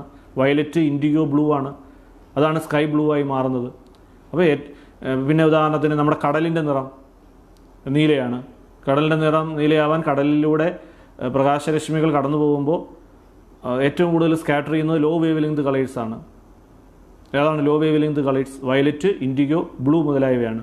അപ്പോൾ അവരായിരിക്കും ഏറ്റവും നന്നായിട്ട് സ്കാറ്റർ ചെയ്യുന്നത്. അതുകൊണ്ടാണ് കടൽ ഇങ്ങനെ നീല നിറത്തിൽ കാണപ്പെടുന്നത്. അപ്പോൾ അങ്ങനെയൊക്കെയുള്ള ചോദ്യങ്ങൾ വരും. അപ്പം ഈ ചന്ദ്രനിൽ നിന്ന് നമ്മൾ ആകാശത്തേക്ക് നോക്കിയാൽ, ഒരിക്കൽ ചോദിച്ച ചോദ്യമാണ്, ചന്ദ്രനിൽ നിന്ന് ആകാശത്തേക്ക് നോക്കിയാൽ എന്തായിരിക്കും നിറം? ചന്ദ്രനിൽ നിന്ന് ആകാശത്തേക്ക് നോക്കിയാൽ ആകാശത്തിൻ്റെ നിറം കറുപ്പായിരിക്കും. എന്താണ് കാരണം? കാരണം അന്തരീക്ഷത്തിൽ അവിടെ അന്തരീക്ഷമില്ല, നോ അറ്റ്മോസ്ഫിയർ. ചന്ദ്രനിൽ no atmosphere, there is no atmosphere. അപ്പോൾ ചന്ദ്രനിൽ അന്തരീക്ഷമില്ലാത്തതുകൊണ്ട് അവിടെ സ്കാറ്ററിംഗ് ഒന്നും സംഭവിക്കുന്നില്ല. അതുകൊണ്ട് തന്നെ ചന്ദ്രനിൽ ആകാശത്തിൻ്റെ നിറം കറുപ്പായിരിക്കും. ആ പോയിൻ്റ് ഓർത്തിരിക്കുക. പിന്നെ വളരെ ഇപ്പം എറണാകുളം പോലെ, അല്ലെങ്കിൽ ബോംബെ പോലെ, ഡൽഹി പോലെയൊക്കെയുള്ള സിറ്റികളിൽ പൊല്യൂഷൻ്റെ അളവ് കൂടുതലായിരിക്കും. അപ്പം നല്ല ഡസ്റ്റ് പാർട്ടിക്കിൾസിനൊക്കെ നല്ല വലിപ്പം കൂടുതലായിരിക്കും. അപ്പോൾ അത് നല്ലപോലെ സ്കാറ്റേഡ് ആവും, എല്ലാ രശ്മികൾക്കും സ്കാറ്റർ ആവും, വേവ് ലെങ്ത് കൂടിയവർക്കും കുറഞ്ഞവർക്കും എല്ലാം സ്കാറ്ററിങ് സംഭവിക്കും. അങ്ങനെ സംഭവിക്കുമ്പോൾ എല്ലാം കൂടെ സ്കാറ്റർ ചെയ്ത് പിന്നെ അന്തരീക്ഷത്തിൻ്റെ ഒരു നിറമൊക്കെ ആകുമ്പോൾ ഒരുമാതിരി ഗ്രേ കളറിലൊക്കെ ആകാശം സാധാരണ നിലയിലല്ല അവിടെ കാണപ്പെടുന്നത്. ആ പോയിൻ്റ് ഓർത്തിരിക്കണം. പിന്നെ ഇവിടെ നമ്മുടെ ആക്ടിവിറ്റിയിൽ ഒരു ചോദ്യം അതിനെ ബേസ് ചെയ്തുകൊണ്ട് ഈ എക്സ്റേ ടെലസ്കോപ്പൊക്കെ സ്പേസിൽ വയ്ക്കും. എന്തിനാണ് അത് സ്പേസിൽ വയ്ക്കുന്നത്? ഭൂമിയിൽ എന്തുകൊണ്ടാണ് അത് വെക്കാത്തത്? കാരണം ഇതാണ്, സ്കാറ്ററിങ് മിക്കവാറും ഈ സൂര്യനിൽ നിന്നൊക്കെ വരുന്ന റേസിന് അന്തരീക്ഷത്തിൽ വെച്ച് സ്കാറ്റർ ചെയ്ത് പോകും. അപ്പോൾ അവരെ ഭൂമിയിൽ വെച്ച് ടെലസ്കോപ്പ് വെച്ച് പഠനം നടത്തിയാൽ ഈ റേസ് ഒന്നും നമുക്ക് കിട്ടത്തില്ല. അപ്പോൾ അത് വ്യക്തമായി കിട്ടണമെങ്കിൽ അന്തരീക്ഷത്തിൽ വെച്ച് തന്നെ അല്ലെങ്കിൽ സ്പേസിൽ വെച്ച് തന്നെ ഈ റേസിനെയൊക്കെ ഇങ്ങനെ പിടിച്ചെടുത്ത് മനസ്സിലാക്കും. പഠനം നടത്താനൊക്കെ ഏറ്റവും നല്ലത് അതാണ്, സ്കാറ്റർ ചെയ്ത് പോകുന്നില്ല എന്നുള്ളതാണ് മനസ്സിലാക്കേണ്ടത്. അപ്പോൾ ഇതാണ് ആ വിസരണത്തെക്കുറിച്ച് നമ്മൾ ഓർത്തിരിക്കേണ്ട പ്രധാനപ്പെട്ട പ്രത്യേകതകൾ ഇതാണ്. പിന്നെ എന്നുള്ളത് പിന്നൊരു വളരെ ഇമ്പോർട്ടൻ്റ് ആണ്, വിസരണത്തിൻ്റെ ഒരു എക്സ്പെരിമെൻ്റ് അവിടെ നിന്നുണ്ട്. അതിനകത്ത് ഒരു ബീക്കർ എടുത്തിരിക്കുന്നു. ആ ബീക്കറിനകത്ത് സോഡിയം തയോസൾഫേറ്റും ഹൈഡ്രോക്ലോറിക് ആസിഡും കൂടെ മിക്സ് ചെയ്യുന്നു. ഇപ്പോൾ ഒരു വെളുത്ത അവക്ഷിപ്തം പോലെ, വൈറ്റ് പ്രസിപ്പിറ്റേറ്റ് പോലെയൊക്കെ അവിടെ ഫോം ചെയ്യും. അതിനകത്തേക്ക് നമ്മൾ വൈറ്റ് ലൈറ്റ് അടിക്കുന്നു. അപ്പോൾ നിങ്ങൾക്കറിയാം വൈറ്റ് ലൈറ്റിനകത്ത് വിബ്ജിയോറുണ്ട്. അപ്പോൾ അതിലേക്കൂടെ കയറി പോകുന്ന ആരായിരിക്കും? വേവ് ലെങ്ത് കൂടിയ കളേഴ്സ് ആയിരിക്കും. കാരണം അതിനെ അതിജീവിച്ച് പോകാൻ കഴിയുന്നത് വേവ് ലെങ്ത് കൂടിയ കളേഴ്സിനേ ഉള്ളൂ. അപ്പോൾ റെഡ്, ഓറഞ്ച്, പിന്നെ യെല്ലോ ഒക്കെ അങ്ങ് കയറിപ്പോവും. അപ്പോൾ അപ്പുറത്തൊരു വെള്ള ഭിത്തിയാണെങ്കിൽ ആ വെള്ള ഭിത്തിയിൽ ചെന്ന് പതിക്കുന്നത് റെഡ്, ഓറഞ്ചൊക്കെ ആയിരിക്കും. അതുകൊണ്ട് ഒരു ചുവന്ന സൂര്യനെ നമുക്ക് ക്ലാസ് മുറിയിൽ കാണിക്കാൻ കഴിയും. രണ്ട് സാധനങ്ങളാണ്, ബീക്കർ വേണം, അതിനകത്ത് സോഡിയം തയോസൾഫേറ്റും ഹൈഡ്രോക്ലോറിക് ആസിഡും എല്ലാം കൂടെ മിക്സ് ചെയ്ത് ഒരു പ്രസിപ്പിറ്റേറ്റ് ഫോം ചെയ്യിപ്പിക്കണം. അതിലേക്ക് നമ്മൾ സൂര്യപ്രകാശം അല്ലെങ്കിൽ ടോർച്ച് അടിക്കുമ്പോൾ കടന്നു പോകുന്നത് റെഡ്, ഓറഞ്ചും ഒക്കെ ആയിരിക്കും. ബാക്കി നിറങ്ങൾ എന്താ? വയലറ്റ്, ഇൻഡിഗോ, ബ്ലൂ ഒക്കെ ഇല്ലേ, അത് ആ പ്രസിപ്പിറ്റേറ്റിൽ തട്ടി ചിതറും, സ്കാറ്റർ ചെയ്യും. അപ്പോൾ അതിൻ്റെ നിറം ആകാശത്തിൻ്റെ നിറമായിരിക്കും, നീലയായിരിക്കും, സ്കൈ ബ്ലൂ ആയിരിക്കും. അപ്പോൾ സ്കൈ ബ്ലൂ പ്രസിപ്പിറ്റേറ്റിലും അത് കടന്നു പോകുമ്പോൾ ചുമന്ന നിറം ചുമരിലും നമുക്ക് കുട്ടികളെ കാണിച്ചു കൊടുക്കാൻ പറ്റുന്ന ഒരു എക്സ്പെരിമെൻ്റാണ്. അപ്പോൾ അത് പരീക്ഷയ്ക്ക് ചോദിക്കും, എന്തൊക്കെ പദാർത്ഥങ്ങളാണ് ഈ പരീക്ഷണം ചെയ്യാൻ വേണ്ടിയിരുന്നത് എന്നൊക്കെയുള്ള ചോദ്യങ്ങൾ വരും. അപ്പോൾ അതും നമ്മൾ ഓർത്തിരിക്കണം. പിന്നെ ഉള്ളതെന്ന് പറയുന്നത് ടിൻഡൽ പ്രഭാവമാണ്. ടിൻഡൽ ഇഫക്റ്റ് എന്നാണ് അതിന് ഇംഗ്ലീഷിൽ പറയുന്നത്. ഈ ടിൻഡൽ ഇഫക്റ്റ് എപ്പോഴും നമ്മൾ കണ്ടിട്ടുണ്ട്. നമ്മുടെ ക്ലാസ് മുറിയിലായാലും അല്ലെങ്കിൽ നമ്മൾ ഈ വനത്തിലൂടെയൊക്കെ നടന്നു പോയിട്ടുണ്ടെങ്കിൽ ഈ മരച്ചില്ലുകൾക്കിടയിലൂടെ സൺലൈറ്റ് വരും. സൺലൈറ്റ് വരുമ്പോൾ അത് ഈ പിന്നെ അന്തരീക്ഷത്തിലുള്ള പാർട്ടിക്കിളിലൂടെയൊക്കെ സഞ്ചരിക്കുമ്പോൾ ആ പാർട്ടിക്കിളിലൊക്കെ തട്ടി അത് ഇലൂമിനേറ്റ് ചെയ്യും, നല്ലപോലെ വെട്ടിത്തിളങ്ങും. അങ്ങനെ തിളങ്ങുന്ന പ്രതിഭാസത്തിന് പറയുന്ന പേരാണ് ടിൻഡൽ ഇഫക്റ്റ്. അതിന് കാരണം എന്താണെന്ന് ചോദിക്കും. ഒരിക്കൽ ചോദിച്ച ക്വസ്റ്റ്യനാണ്, എന്താണ് ടിൻഡൽ ഇഫക്റ്റിന് കാരണം? അതിന് കാരണം എന്ന് പറയുന്നത് സ്കാറ്ററിംഗ് ആണ്, വിസരണം തന്നെയാണ്. പിന്നെ അത് ഏതിലൂടെയൊക്കെ കടന്നു പോകുമ്പോഴാണ് ടിൻഡൽ ഇഫക്റ്റ് ഉണ്ടാവുന്നത്? കൊളോയിഡിലൂടെയും സസ്പെൻഷനിലൂടെയും ഒക്കെ കടന്നു പോകുമ്പോഴാണ് ടിൻഡൽ ഇഫക്റ്റ് അവിടെ ഫോം ചെയ്യുന്നതെന്നുള്ളത് മനസ്സിലാക്കണം. അപ്പോൾ അതാണ് ടിൻഡൽ പ്രഭാവത്തെക്കുറിച്ച് മനസ്സിലാക്കാൻ. പിന്നെ ഏറ്റവും ലാസ്റ്റായിട്ട് ഉൾപ്പെടുത്തിയിരിക്കുന്ന ഒരു ടോപ്പിക്കാണ്, നമ്മൾ ഒരുപാട് പൊല്യൂഷനെ കുറിച്ച് പഠിക്കുന്നുണ്ട്, എയർ പൊല്യൂഷൻ, വാട്ടർ പൊല്യൂഷൻ ഒക്കെ പഠിക്കുന്നുണ്ട്. പക്ഷേ ഇപ്പോൾ ഒരു പുതിയ ടോപ്പിക്കൂടെ, എന്നാൽ വളരെ ഇമ്പോർട്ടൻ്റ് ആയ മറ്റൊരു ടോപ്പിക്കൂടെ ഉൾപ്പെടുത്തിയിട്ടുണ്ട്. അത് ലൈറ്റ് പൊല്യൂഷനാണ്. ഇപ്പോൾ ഒരുപാട് ബിൽഡിങ്ങുകൾ, ഫ്ലാറ്റുകൾ ഒക്കെ വരുന്നുണ്ട്. അപ്പോൾ അവിടെയൊക്കെ ഈ ലൈറ്റിൻ്റെ പൊല്യൂഷൻ വളരെയധികം കൂടുകയാണ്. ഇതുകൊണ്ട് ചില ദോഷങ്ങളൊക്കെ നമ്മുടെ ടെക്സ്റ്റ് ബുക്കിൽ പറയുന്നുണ്ട്.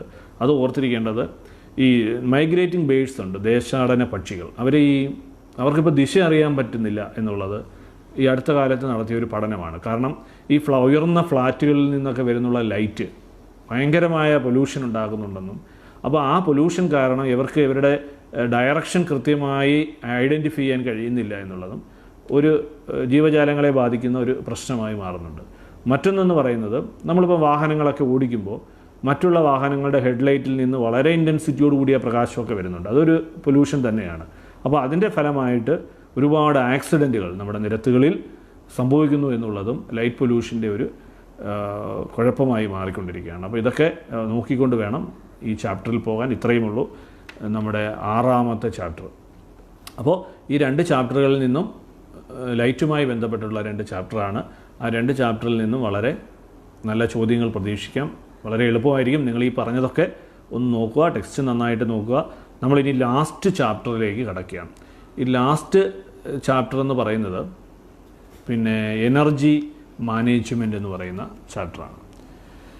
ഈ എനർജി മാനേജ്മെൻറ്റ് എന്ന് പറയുന്ന ചാപ്റ്ററിനകത്ത് അപ്പോൾ നമുക്കറിയാം ഊർജ്ജ പരിപാലനം എന്നാണ് ഈ ചാപ്റ്ററിൻ്റെ മലയാളം.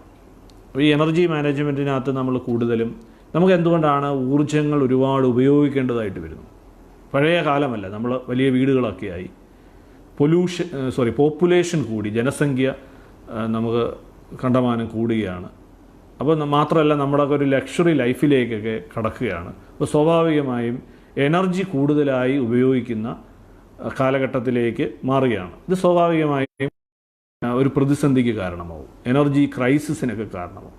അപ്പോൾ നമുക്കിതിൻ്റെ ഉപയോഗം വളരെ ജുഡീഷ്യസ്ലി ആയിട്ട് വളരെ നീതിപൂർവമായി ഈ ഉപയോഗങ്ങൾ ക്രമപ്പെടുത്തേണ്ടതുണ്ട്. തീർച്ചയായും അതിനൊരു അവയർനെസ് നൽകാൻ വേണ്ടിയാണ് നമ്മൾ ഈ ലാസ്റ്റ് ചാപ്റ്റർ എന്ന് പറയുന്നത് എനർജി മാനേജ്മെൻറ്റ് അല്ലെങ്കിൽ ഊർജ്ജ പരിപാലനം എന്നുള്ള ചാപ്റ്ററായിട്ട് വളരെ ഈസി ആയിട്ട് പഠിക്കാവുന്ന ഒരു ചാപ്റ്ററാണ്. വായിച്ച് നോക്കി പഠിക്കാവുന്ന ഒന്നാണ്. ബൈഹാർട്ട് ചെയ്ത് മനസ്സിലാക്കിയാൽ വളരെ എല്ലാ മാർക്കുകളും ഈ ചാപ്റ്ററിൽ നിന്ന് 5 മാർക്കിനോളം ചോദിക്കും. ഈ 5 മാർക്കും വളരെ ഈസിയായി എടുക്കാൻ പറ്റുന്ന ഒരു ചാപ്റ്ററാണ് ഊർജ്ജ പരിപാലനം എന്ന് പറയുന്നത്. അതിനകത്ത് ഏറ്റവും നമുക്ക് ഇന്ധനങ്ങൾ നിരവധിയുണ്ട്. ഒരുപക്ഷെ ആദ്യകാലത്ത് നമ്മളെ മനുഷ്യൻ ഉപയോഗിച്ചത് എല്ലാം പച്ചക്കൊക്കെ ആദ്യകാലത്ത് തിന്നു എന്നൊക്കെ നമ്മൾ വായിച്ചിട്ടുണ്ട്. ആദിമ മനുഷ്യനൊക്കെ വെറുതെ ഇറച്ചിയായാലും ഒക്കെ പച്ചക്കൊക്കെ കഴിക്കുമായിരുന്നു. പിന്നീട് അത് വേവിച്ച് കഴിച്ചു, വിറകൊക്കെ കൂട്ടി തീയൊക്കെ ഉണ്ടാക്കി, അങ്ങനെയൊക്കെ നമ്മൾ പഠിച്ചിട്ടുണ്ട്. അപ്പോൾ ആദ്യത്തെ ഇന്ധനം സ്വാഭാവികമായും വിറകായിരിക്കും എന്നുള്ളൊരു നിഗമനത്തിൽ നമുക്ക് എത്താം. പക്ഷേ പിന്നീട് ഈ ഇന്ധനങ്ങൾ ഒരുപാട് മാറി, ഒരുപാട് ഇന്ധനങ്ങൾ നമ്മൾ ഉപയോഗിക്കാൻ തുടങ്ങി. കൽക്കരി നമ്മൾ ഉപയോഗിച്ചു, പെട്രോളിയം ഇന്ധനങ്ങളായിട്ട് ഉപയോഗിച്ചു. ഇന്ധനങ്ങളെ തന്നെ പല സോളിഡ്, ലിക്വിഡ്, ഗ്യാസ്, കരം, ദ്രാവകം, വാതകം എന്നിങ്ങനെ 3 ഫോമിലേക്ക് നമ്മൾ മാറ്റി. ഖരാവസ്ഥയിലുള്ള ഇന്ധനങ്ങൾ ധാരാളമുണ്ട്, അല്ലേ? നമ്മുടെ വിറക് ഒരു ഖരാവസ്ഥയിലുള്ള ഇന്ധനമാണ്. ചില നാട്ടുകാർ കൗഡം കേക്ക്, ചാണക വരളി, അതൊരു ഇന്ധനമായി ഉപയോഗിക്കുന്നുണ്ട്. ഇങ്ങനെ ഖരാവസ്ഥയിലുള്ള ഇന്ധനങ്ങളുണ്ട്, വാതകാവസ്ഥയിലുള്ള ഇന്ധനമുണ്ട്, പിന്നെ ദ്രാവകാവസ്ഥയിലുള്ളതുണ്ട്. നമ്മുടെയൊക്കെ വീടുകളിൽ ദ്രാവകാവസ്ഥയിലും LPG ഉണ്ട്, വാതകാവസ്ഥയിലും ദ്രാവകാവസ്ഥയിലുള്ള മണ്ണെണ്ണയുണ്ട്. ഇങ്ങനെയൊക്കെയുള്ളത് സ്റ്റൗവിലൊക്കെ നമ്മൾ ഉപയോഗിക്കുന്ന ധാരാളം ഇന്ധനങ്ങൾ നമ്മൾ ഉപയോഗിക്കുന്നുണ്ട്. അപ്പോൾ ഇവിടെ നമ്മൾ ആദ്യം മനസ്സിലാക്കേണ്ടത് ഇതിൽ ഈ ഇന്ധനങ്ങൾ കത്തുമ്പോൾ അത് 2 രീതിയിൽ ജ്വലനം സംഭവിക്കാം. കംപ്ലീറ്റ് ബേണിംഗ് ഉണ്ട്, പാർഷ്യൽ ബേണിംഗ് ഉണ്ട്. പൂർണ്ണ ജ്വലനവുമുണ്ട്, ഭാഗിക ജ്വലനമുണ്ട്. എന്താണ് പൂർണ്ണ ജ്വലനം? കംപ്ലീറ്റ് ബേണിംഗ് എന്താണ്? ഒരു ഇന്ധനം പൂർണ്ണമായി കത്തിത്തീരുന്നതിനെയാണ് കംപ്ലീറ്റ് ബേണിംഗ് എന്ന് പറയുന്നത്, അല്ലേ? അത് കംപ്ലീറ്റ് ആയിട്ട് കത്തിത്തീരുന്നു. ഇപ്പോൾ ഒരു ഉദാഹരണമായി പറയുന്നത്, നമ്മളൊരു പേപ്പർ എടുക്കുന്നു, ആ പേപ്പറിനെ നമ്മൾ കത്തിക്കുന്നു. പേപ്പർ വളരെ പ്ലെയിൻ ആയിട്ടിരിക്കുന്ന ഒരു പേപ്പർ കത്തിക്കുമ്പോൾ അത് പൂർണ്ണമായി കത്തും. എന്നാൽ ഈ പേപ്പറിനെ ക്രംബിൾഡ് പേപ്പർ ചുരുട്ടി കൂട്ടി കത്തിക്കുന്നു. അപ്പോൾ എന്താ സംഭവിക്കുന്നത്? അതിൻ്റെ അകത്തോട്ടൊന്നും ഓക്സിജൻ കിട്ടാതെ വരും. കത്തണമെങ്കിൽ ഓക്സിജൻ ആവശ്യമാണ്. അപ്പോൾ അകത്തോട്ടൊന്നും ഓക്സിജൻ കിട്ടാതെ വരും. അപ്പോൾ അതിൻ്റെ കത്തൽ ഭാഗികമായിട്ടൊക്കെ കത്തും. അപ്പോൾ കംപ്ലീറ്റ് ആയിട്ട് കത്തുമ്പോൾ അവിടെ കാർബൺ ഡൈ ഓക്സൈഡാണ് ഉണ്ടാകുന്നത്. ഭാഗികമായി കത്തുമ്പോൾ അവിടെ കാർബൺ മോണോക്സൈഡ് ഉണ്ടാകും. ബയോളജി സാറ് പഠിപ്പിച്ചിട്ടുണ്ട്, കാർബൺ മോണോക്സൈഡ് നമ്മുടെ ശരീരത്തിലേക്ക് കയറിയാൽ അത് നമ്മുടെ ഹീമോഗ്ലോബിനുണ്ട് ശരീരത്തിൽ, രക്തത്തിന് ചുവന്ന നിറം നൽകുന്ന ഹീമോഗ്ലോബിനകത്തേക്ക് ഈ കാർബൺ മോണോക്സൈഡ് ചേർന്നാൽ കാർബോക്സി ഹീമോഗ്ലോബിനാവും. ഈ കാർബോക്സി ഹീമോഗ്ലോബിൻ ആയിക്കഴിഞ്ഞാൽ പിന്നെ അവനെ തിരിച്ചു കിട്ടുക പ്രയാസമാണ്. എന്ന് വെച്ചാൽ നമ്മുടെ രക്തത്തിന് ചുവപ്പ് നിറം നൽകുന്ന ഹീമോഗ്ലോബിൻ നശിച്ചു പോവുകയാണ്. അപ്പോൾ സ്വാഭാവികമായും നമ്മുടെ HB ഒക്കെ കുറയും, പിന്നെ നമുക്ക് അനീമിയ പോലുള്ള അസുഖങ്ങൾ വരും. അപ്പോൾ ഈ വിഷവാതകമാണ് പാർഷ്യൽ ബേണിംഗ് കൊണ്ടുണ്ടാകുന്നത് എന്നുള്ളതാണ്. എൻവയോൺമെൻറ്റൽ പൊല്യൂഷൻ ഉണ്ടാകുന്നു, പരിസര മലിനീകരണം ഉണ്ടാകുന്നു എന്നുള്ളതാണ് പാർഷ്യൽ ബേണിങ്ങിൻ്റെ ഒരു ഡിസഡ്വാൻറ്റേജ്. മറ്റൊന്ന് പറയുന്നത് ഒരുപാട് ടൈം നമുക്ക് വേസ്റ്റ് ചെയ്യുന്നു, ഉദ്ദേശിച്ച ഗുണം നമുക്ക് കിട്ടുന്നില്ല. അതുമാത്രമല്ല നമുക്ക് ഒരുപാട് ഫ്യുവൽ വേസ്റ്റായി പോകുന്നു. അപ്പോൾ ഇത് മനസ്സിലാക്കണം, ഈ 3 പോയിൻ്റ് മനസ്സിലാക്കണം. എൻവയോൺമെൻറ്റൽ പൊല്യൂഷൻ ഉണ്ടാക്കുന്നു, പരിസര മലിനീകരണം ഉണ്ടാകുന്നു, പരിസ്ഥിതി മലിനീകരണം ഉണ്ടാകുന്നു. രണ്ടാമത്തെ പോയിൻ്റ് ഒരുപാട് ഇന്ധനം വേസ്റ്റായി പോകുന്നു. മൂന്നാമത്തെ പോയിൻ്റ് ഒരുപാട് സമയം നമുക്ക് നഷ്ടപ്പെടുന്നു. എന്നാൽ കംപ്ലീറ്റ് ആയിട്ട് ബേണിങ് ചെയ്താലോ കാർബൺ മോണോക്സൈഡ് ഉണ്ടാകുന്നില്ല, കാർബൺ ഡൈ ഓക്സൈഡാണ് ഫോം ചെയ്യുന്നത്. ഇത് കൂടാതെ നമ്മുടെ ടൈം അവിടെ വേസ്റ്റ് ആവുന്നില്ല, ആ ഇന്ധനം കത്തിയുള്ള ഊർജ്ജം മുഴുവൻ നമുക്ക് യൂട്ടിലൈസ് ചെയ്യാൻ പറ്റുന്നു. പിന്നെയോ ഇന്ധനം പൂർണ്ണമായി നമ്മൾ ഉപയോഗിക്കുന്നു, ടൈം വേസ്റ്റ് ചെയ്യുന്നില്ല. ഇങ്ങനെയൊക്കെയുള്ള അഡ്വാൻറ്റേജ് ഏതിനുണ്ട്? കംപ്ലീറ്റ് ബേണിങ്ങിനുണ്ട്, പൂർണ്ണ ജ്വലനത്തിന് ഉണ്ട്. അപ്പോൾ അത് നമ്മൾ ഭാഗിക ജ്വലനവും പാർഷ്യൽ ബേണിങ്ങും കംപ്ലീറ്റ് ബേണിങ്ങും തമ്മിലുള്ള ഒരു താരതമ്യം ആ ചാപ്റ്ററിൻ്റെ ആദ്യ ഭാഗത്തുനിന്ന് ചോദ്യമായി വരാൻ സാധ്യതയുണ്ട്. അപ്പോൾ അത് ഓർത്തിരിക്കാം. പിന്നെ സ്വാഭാവികമായും നമ്മൾ ഒരു ഉപയോഗിക്കുന്ന ഒന്നാണ് ഈ ഫോസിൽ ഇന്ധനങ്ങൾ. പിന്നീടുണ്ടായ ഒരു വരവാണ് ഫോസിൽ ഇന്ധനങ്ങളുടെ കണ്ടുപിടുത്തവും അതിൻ്റെ ഉപയോഗവും വർദ്ധിച്ച തോതിൽ വന്നുകൊണ്ടിരിക്കുകയാണ്. ഈ ഫോസിൽ ഇന്ധനങ്ങൾ എങ്ങനെയാണ് ഫോം ചെയ്യുന്നത്? പഴയ കാലത്ത് ജീവിച്ചിരുന്ന ജീവജാലങ്ങൾ, പ്ലാന്റ്സ് ആൻഡ് ആനിമൽസ്, സസ്യങ്ങളും ജന്തുക്കളും ഈ ഭൂമിക്കടിയിൽ പോവുകയും പ്രകൃതി ദുരന്തങ്ങളിലൂടെയൊക്കെ ഭൂമിക്കടിയിൽ പോവാം. ഈ ഭൂമിക്കടിയിൽ പോയിട്ട് ഇത് വർഷങ്ങളെടുത്ത്, ദശലക്ഷക്കണക്കിന് വർഷങ്ങളെടുത്ത് ഭൂമിക്കടിയിൽ കിടന്ന് വായുവിൻ്റെ അസാന്നിധ്യത്തിൽ ബാക്ടീരിയയൊക്കെ പ്രവർത്തിച്ച് ഇതിന് ഡീക്കേ സംഭവിക്കും. ഡീക്കേ സംഭവിച്ച് വർഷങ്ങൾ കഴിഞ്ഞ് ഇതിന് ട്രാൻസ്ഫോർമേഷൻ സംഭവിച്ചത് എന്തായി മാറുകയാണ്? പെട്രോളിയമായി മാറുകയാണ്. പ്ലാന്റ്സൊക്കെ എന്തായി മാറും? കൽക്കരിയായിട്ട് മാറും. അപ്പോൾ ഈ കൽക്കരിയും പെട്രോളിയവും ഫോസിൽ ഇന്ധനങ്ങളുടെ വിഭാഗത്തിൽ പെടുത്താവുന്നതാണ്. അപ്പോൾ അത് ഓർത്തിരിക്കുക. ഈ കൽക്കരിയെ നമുക്ക് കുറിച്ച് ആദ്യം എടുക്കുക. നമ്മൾ പണ്ടൊക്കെ ട്രെയിനൊക്കെ ഓടിച്ചിരുന്നത് കൽക്കരിയിലൂടെയൊക്കെയാണ്. അപ്പോൾ ഈ കൽക്കരി പണ്ട് കാലത്ത് ഉപയോഗിച്ചുകൊണ്ടിരുന്ന ഒരു പ്രധാനപ്പെട്ട ഒരു ഇന്ധനമാണ്. ഈ കൽക്കരി എന്ന് പറയുന്നത് കാർബണാണ്. ഈ കൽക്കരിയുടെ ഏറ്റവും പ്രധാനപ്പെട്ട ഘടകം ഏതെന്ന് ചോദിച്ചാൽ കാർബണാണ്. ഇതിനെ കാർബണിൻ്റെ അടിസ്ഥാനത്തിൽ 4ആയി തരംതിരിക്കാം: ബിറ്റുമിനസ്, ലിഗ്നൈറ്റ്, ആന്ത്രസൈറ്റ്, പീറ്റ് എന്നുള്ള ഒരു കാര്യം ഓർക്കണം. പിന്നെ അവിടെ ഓർത്തിരിക്കേണ്ടത് ഈ കൽക്കരിയെ നമ്മൾ ഡിസ്റ്റിലേഷൻ നടത്തിയാൽ ഉണ്ടാകുന്ന പ്രോഡക്റ്റ് ഏതൊക്കെ? Coal tar, coal gas, coke, ammonia ഇങ്ങനെയുള്ള പ്രോഡക്റ്റുകളാണ് ഇതിനെ കൽക്കരിയെ നമ്മൾ ഡിസ്റ്റിലേഷൻ നടത്തുമ്പോൾ ഉണ്ടാകുന്ന പ്രോഡക്റ്റുകൾ ഇതൊക്കെയാണ്. അപ്പോൾ കൽക്കരി എന്ന് പറയുന്നതിൻ്റെ അവിടെ ചോദ്യം ഇതാവാം സാധ്യത, കൽക്കരിയിലെ മെയിൻ കമ്പോണൻ്റ് ഏതാണ്? അപ്പോൾ അതിൻ്റെ ഉത്തരം കാർബണാണ്. അപ്പോൾ കൽക്കരി കഴിഞ്ഞാൽ പിന്നെ നമ്മൾ ഓർത്തിരിക്കേണ്ടത് അവിടെ പെട്രോളിയമാണ്. ഈ പെട്രോളിയം എന്ന് പറയുന്നത് അതിനെ നമ്മൾ എന്ത് ചെയ്യണം? പെട്രോളിയം ഭൂമിയിൽ നിന്ന് നമ്മൾ കുഴിച്ചെടുക്കുന്നതാണ് പെട്രോളിയം. കറുത്ത ദ്രാവകമാണ്, അതുകൊണ്ട് പ്രത്യേകിച്ച് പ്രയോജനമൊന്നുമില്ല. പക്ഷേ അതിനെ നമ്മൾ ഫ്രാക്ഷണൽ ഡിസ്റ്റിലേഷൻ ചെയ്യും, അംശിക സേചനം ചെയ്യും. അപ്പോൾ അംശിക സേചനം ചെയ്തു കഴിയുമ്പോൾ അത് വിവിധ കമ്പോണൻറ്റുകളായിട്ട് മാറും. പെട്രോള്, ഡീസല്, നാഫ്ത, ബിറ്റുമിൻ, അങ്ങനെ വിവിധ ഘടകങ്ങളായിട്ട് നമ്മൾ ഉപയോഗിക്കുന്ന ഘടകങ്ങളായിട്ട് മാറും. അങ്ങനെയാണ് ഈ പെട്രോളിയത്തെക്കുറിച്ച് ഓർത്തിരിക്കേണ്ടത്. പിന്നെ നമ്മുടെ ടെക്സ്റ്റ് ബുക്കിൽ പറയുന്നതാണ് CNG, LNG, LPG, അങ്ങനെ 3 കാര്യങ്ങൾ പറയുന്നുണ്ട്. CNG എന്ന് പറഞ്ഞാൽ കംപ്രസ്ഡ് നാച്ചുറൽ ഗ്യാസ്, LNG എന്ന് പറഞ്ഞാൽ ലിക്വിഫൈഡ് നാച്ചുറൽ ഗ്യാസ്, LPG നിങ്ങൾക്കൊക്കെ അറിയാമായിരിക്കും, നമ്മുടെയൊക്കെ വീടുകളിൽ ഉപയോഗിക്കുന്ന ലിക്വിഫൈഡ് പെട്രോളിയം ഗ്യാസ്. ഈ LPGയെക്കുറിച്ച് അറിഞ്ഞിരിക്കണം. LPGയിലുള്ള മെയിൻ കണ്ടൻറ്റ് ഏതാണ്? ബ്യൂട്ടൈൻ ആണെന്ന് ഓർത്തിരിക്കണം. മിക്കപ്പോഴും ഉള്ളൊരു ചോദ്യമാണ്. LPGയിലുള്ള പ്രധാനപ്പെട്ട കണ്ടൻറ്റ് എന്ന് പറയുന്നത് ബ്യൂട്ടൈൻ ആണ്. പിന്നെ നമ്മുടെയൊക്കെ വീടുകളിൽ പണ്ട് LPG ഉപയോഗിക്കുമ്പോൾ ഇത് ലീക്കായാലും നമ്മളൊന്നും അറിയില്ല, കാരണം ഇതിനൊരു മണമില്ല, സ്മെല്ലില്ല. പക്ഷേ ഇത് ഒരുപാട് അപകടങ്ങൾ ഉണ്ടാക്കിയപ്പോൾ ഈ LPG ലീക്കായാൽ അപ്പോൾ അറിയാവുന്ന രീതിയിൽ ഒരു കെമിക്കൽ അതിനകത്ത് ചേർത്തു. അതെന്താണെന്ന് എപ്പോഴും ചോദിക്കുന്ന ഒരു ക്വസ്റ്റ്യനാണ്. ഈഥൈൽ മെർക്യാപ്റ്റൻ എന്നാണ്. ഈഥൈൽ മെർക്യാപ്റ്റനാണ് LPGക്കകത്ത് സ്മെല്ലിംഗ് ഏജൻ്റായിട്ട് ഉപയോഗിക്കുന്നത്.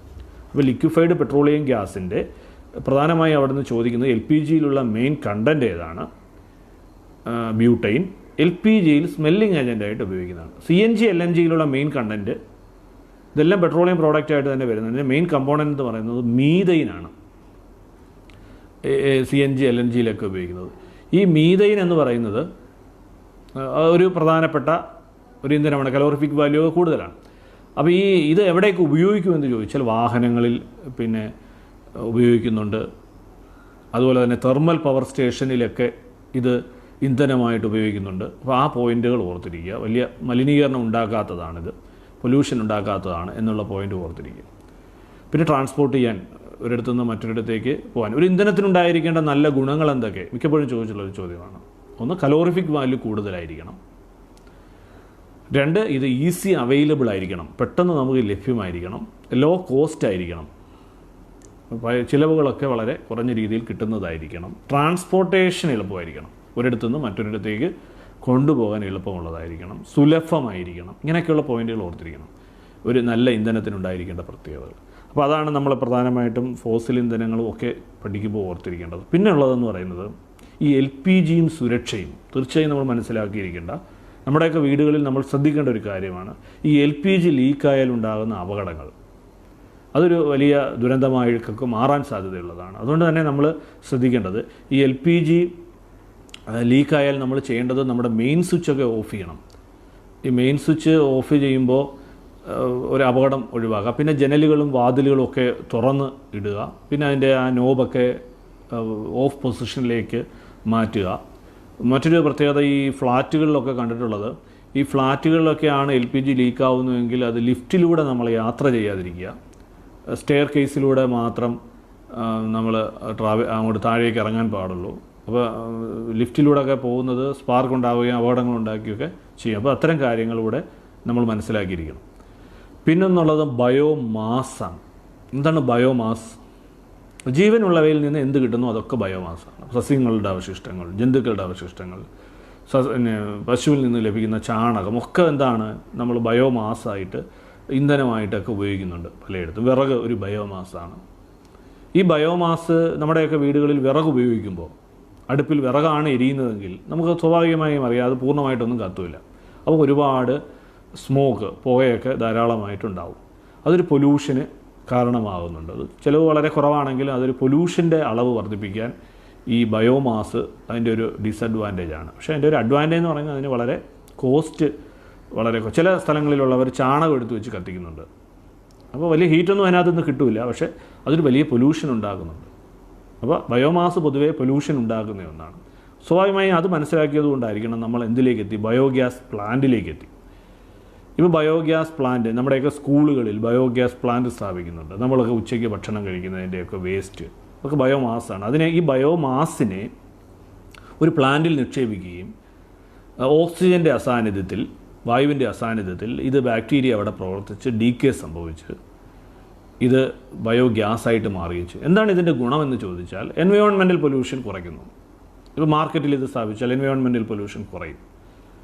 മറ്റൊന്ന്, നല്ല കലോറിഫിക് വാല്യൂ ഉള്ള ഇന്ധനം നമുക്ക് ഉപയോഗിക്കാൻ കഴിയും. പിന്നെ ഇതിൻ്റെ ഒരു അവശിഷ്ടമുണ്ട്.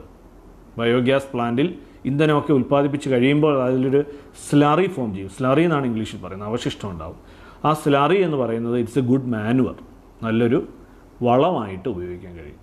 അപ്പോൾ എങ്ങനെ നോക്കിയാലും ബയോഗ്യാസ് പ്ലാന്റ് അത് ഇനിഷ്യലി അതിനൊരു ചിലവാകുന്നത് ഒഴിച്ചു നിർത്തിയാൽ അത് കുറേ പൊല്യൂഷനെ കുറയുന്നുണ്ട്, എൻവയോൺമെൻറ്റൽ പൊല്യൂഷൻ ഇല്ലാതാക്കുന്നുണ്ട്. പിന്നെ നല്ലൊരു മാനുവറായിട്ട് അതിൽ നിന്ന് കിട്ടുന്ന സ്ലറി നമുക്ക് ഉപയോഗിക്കാം.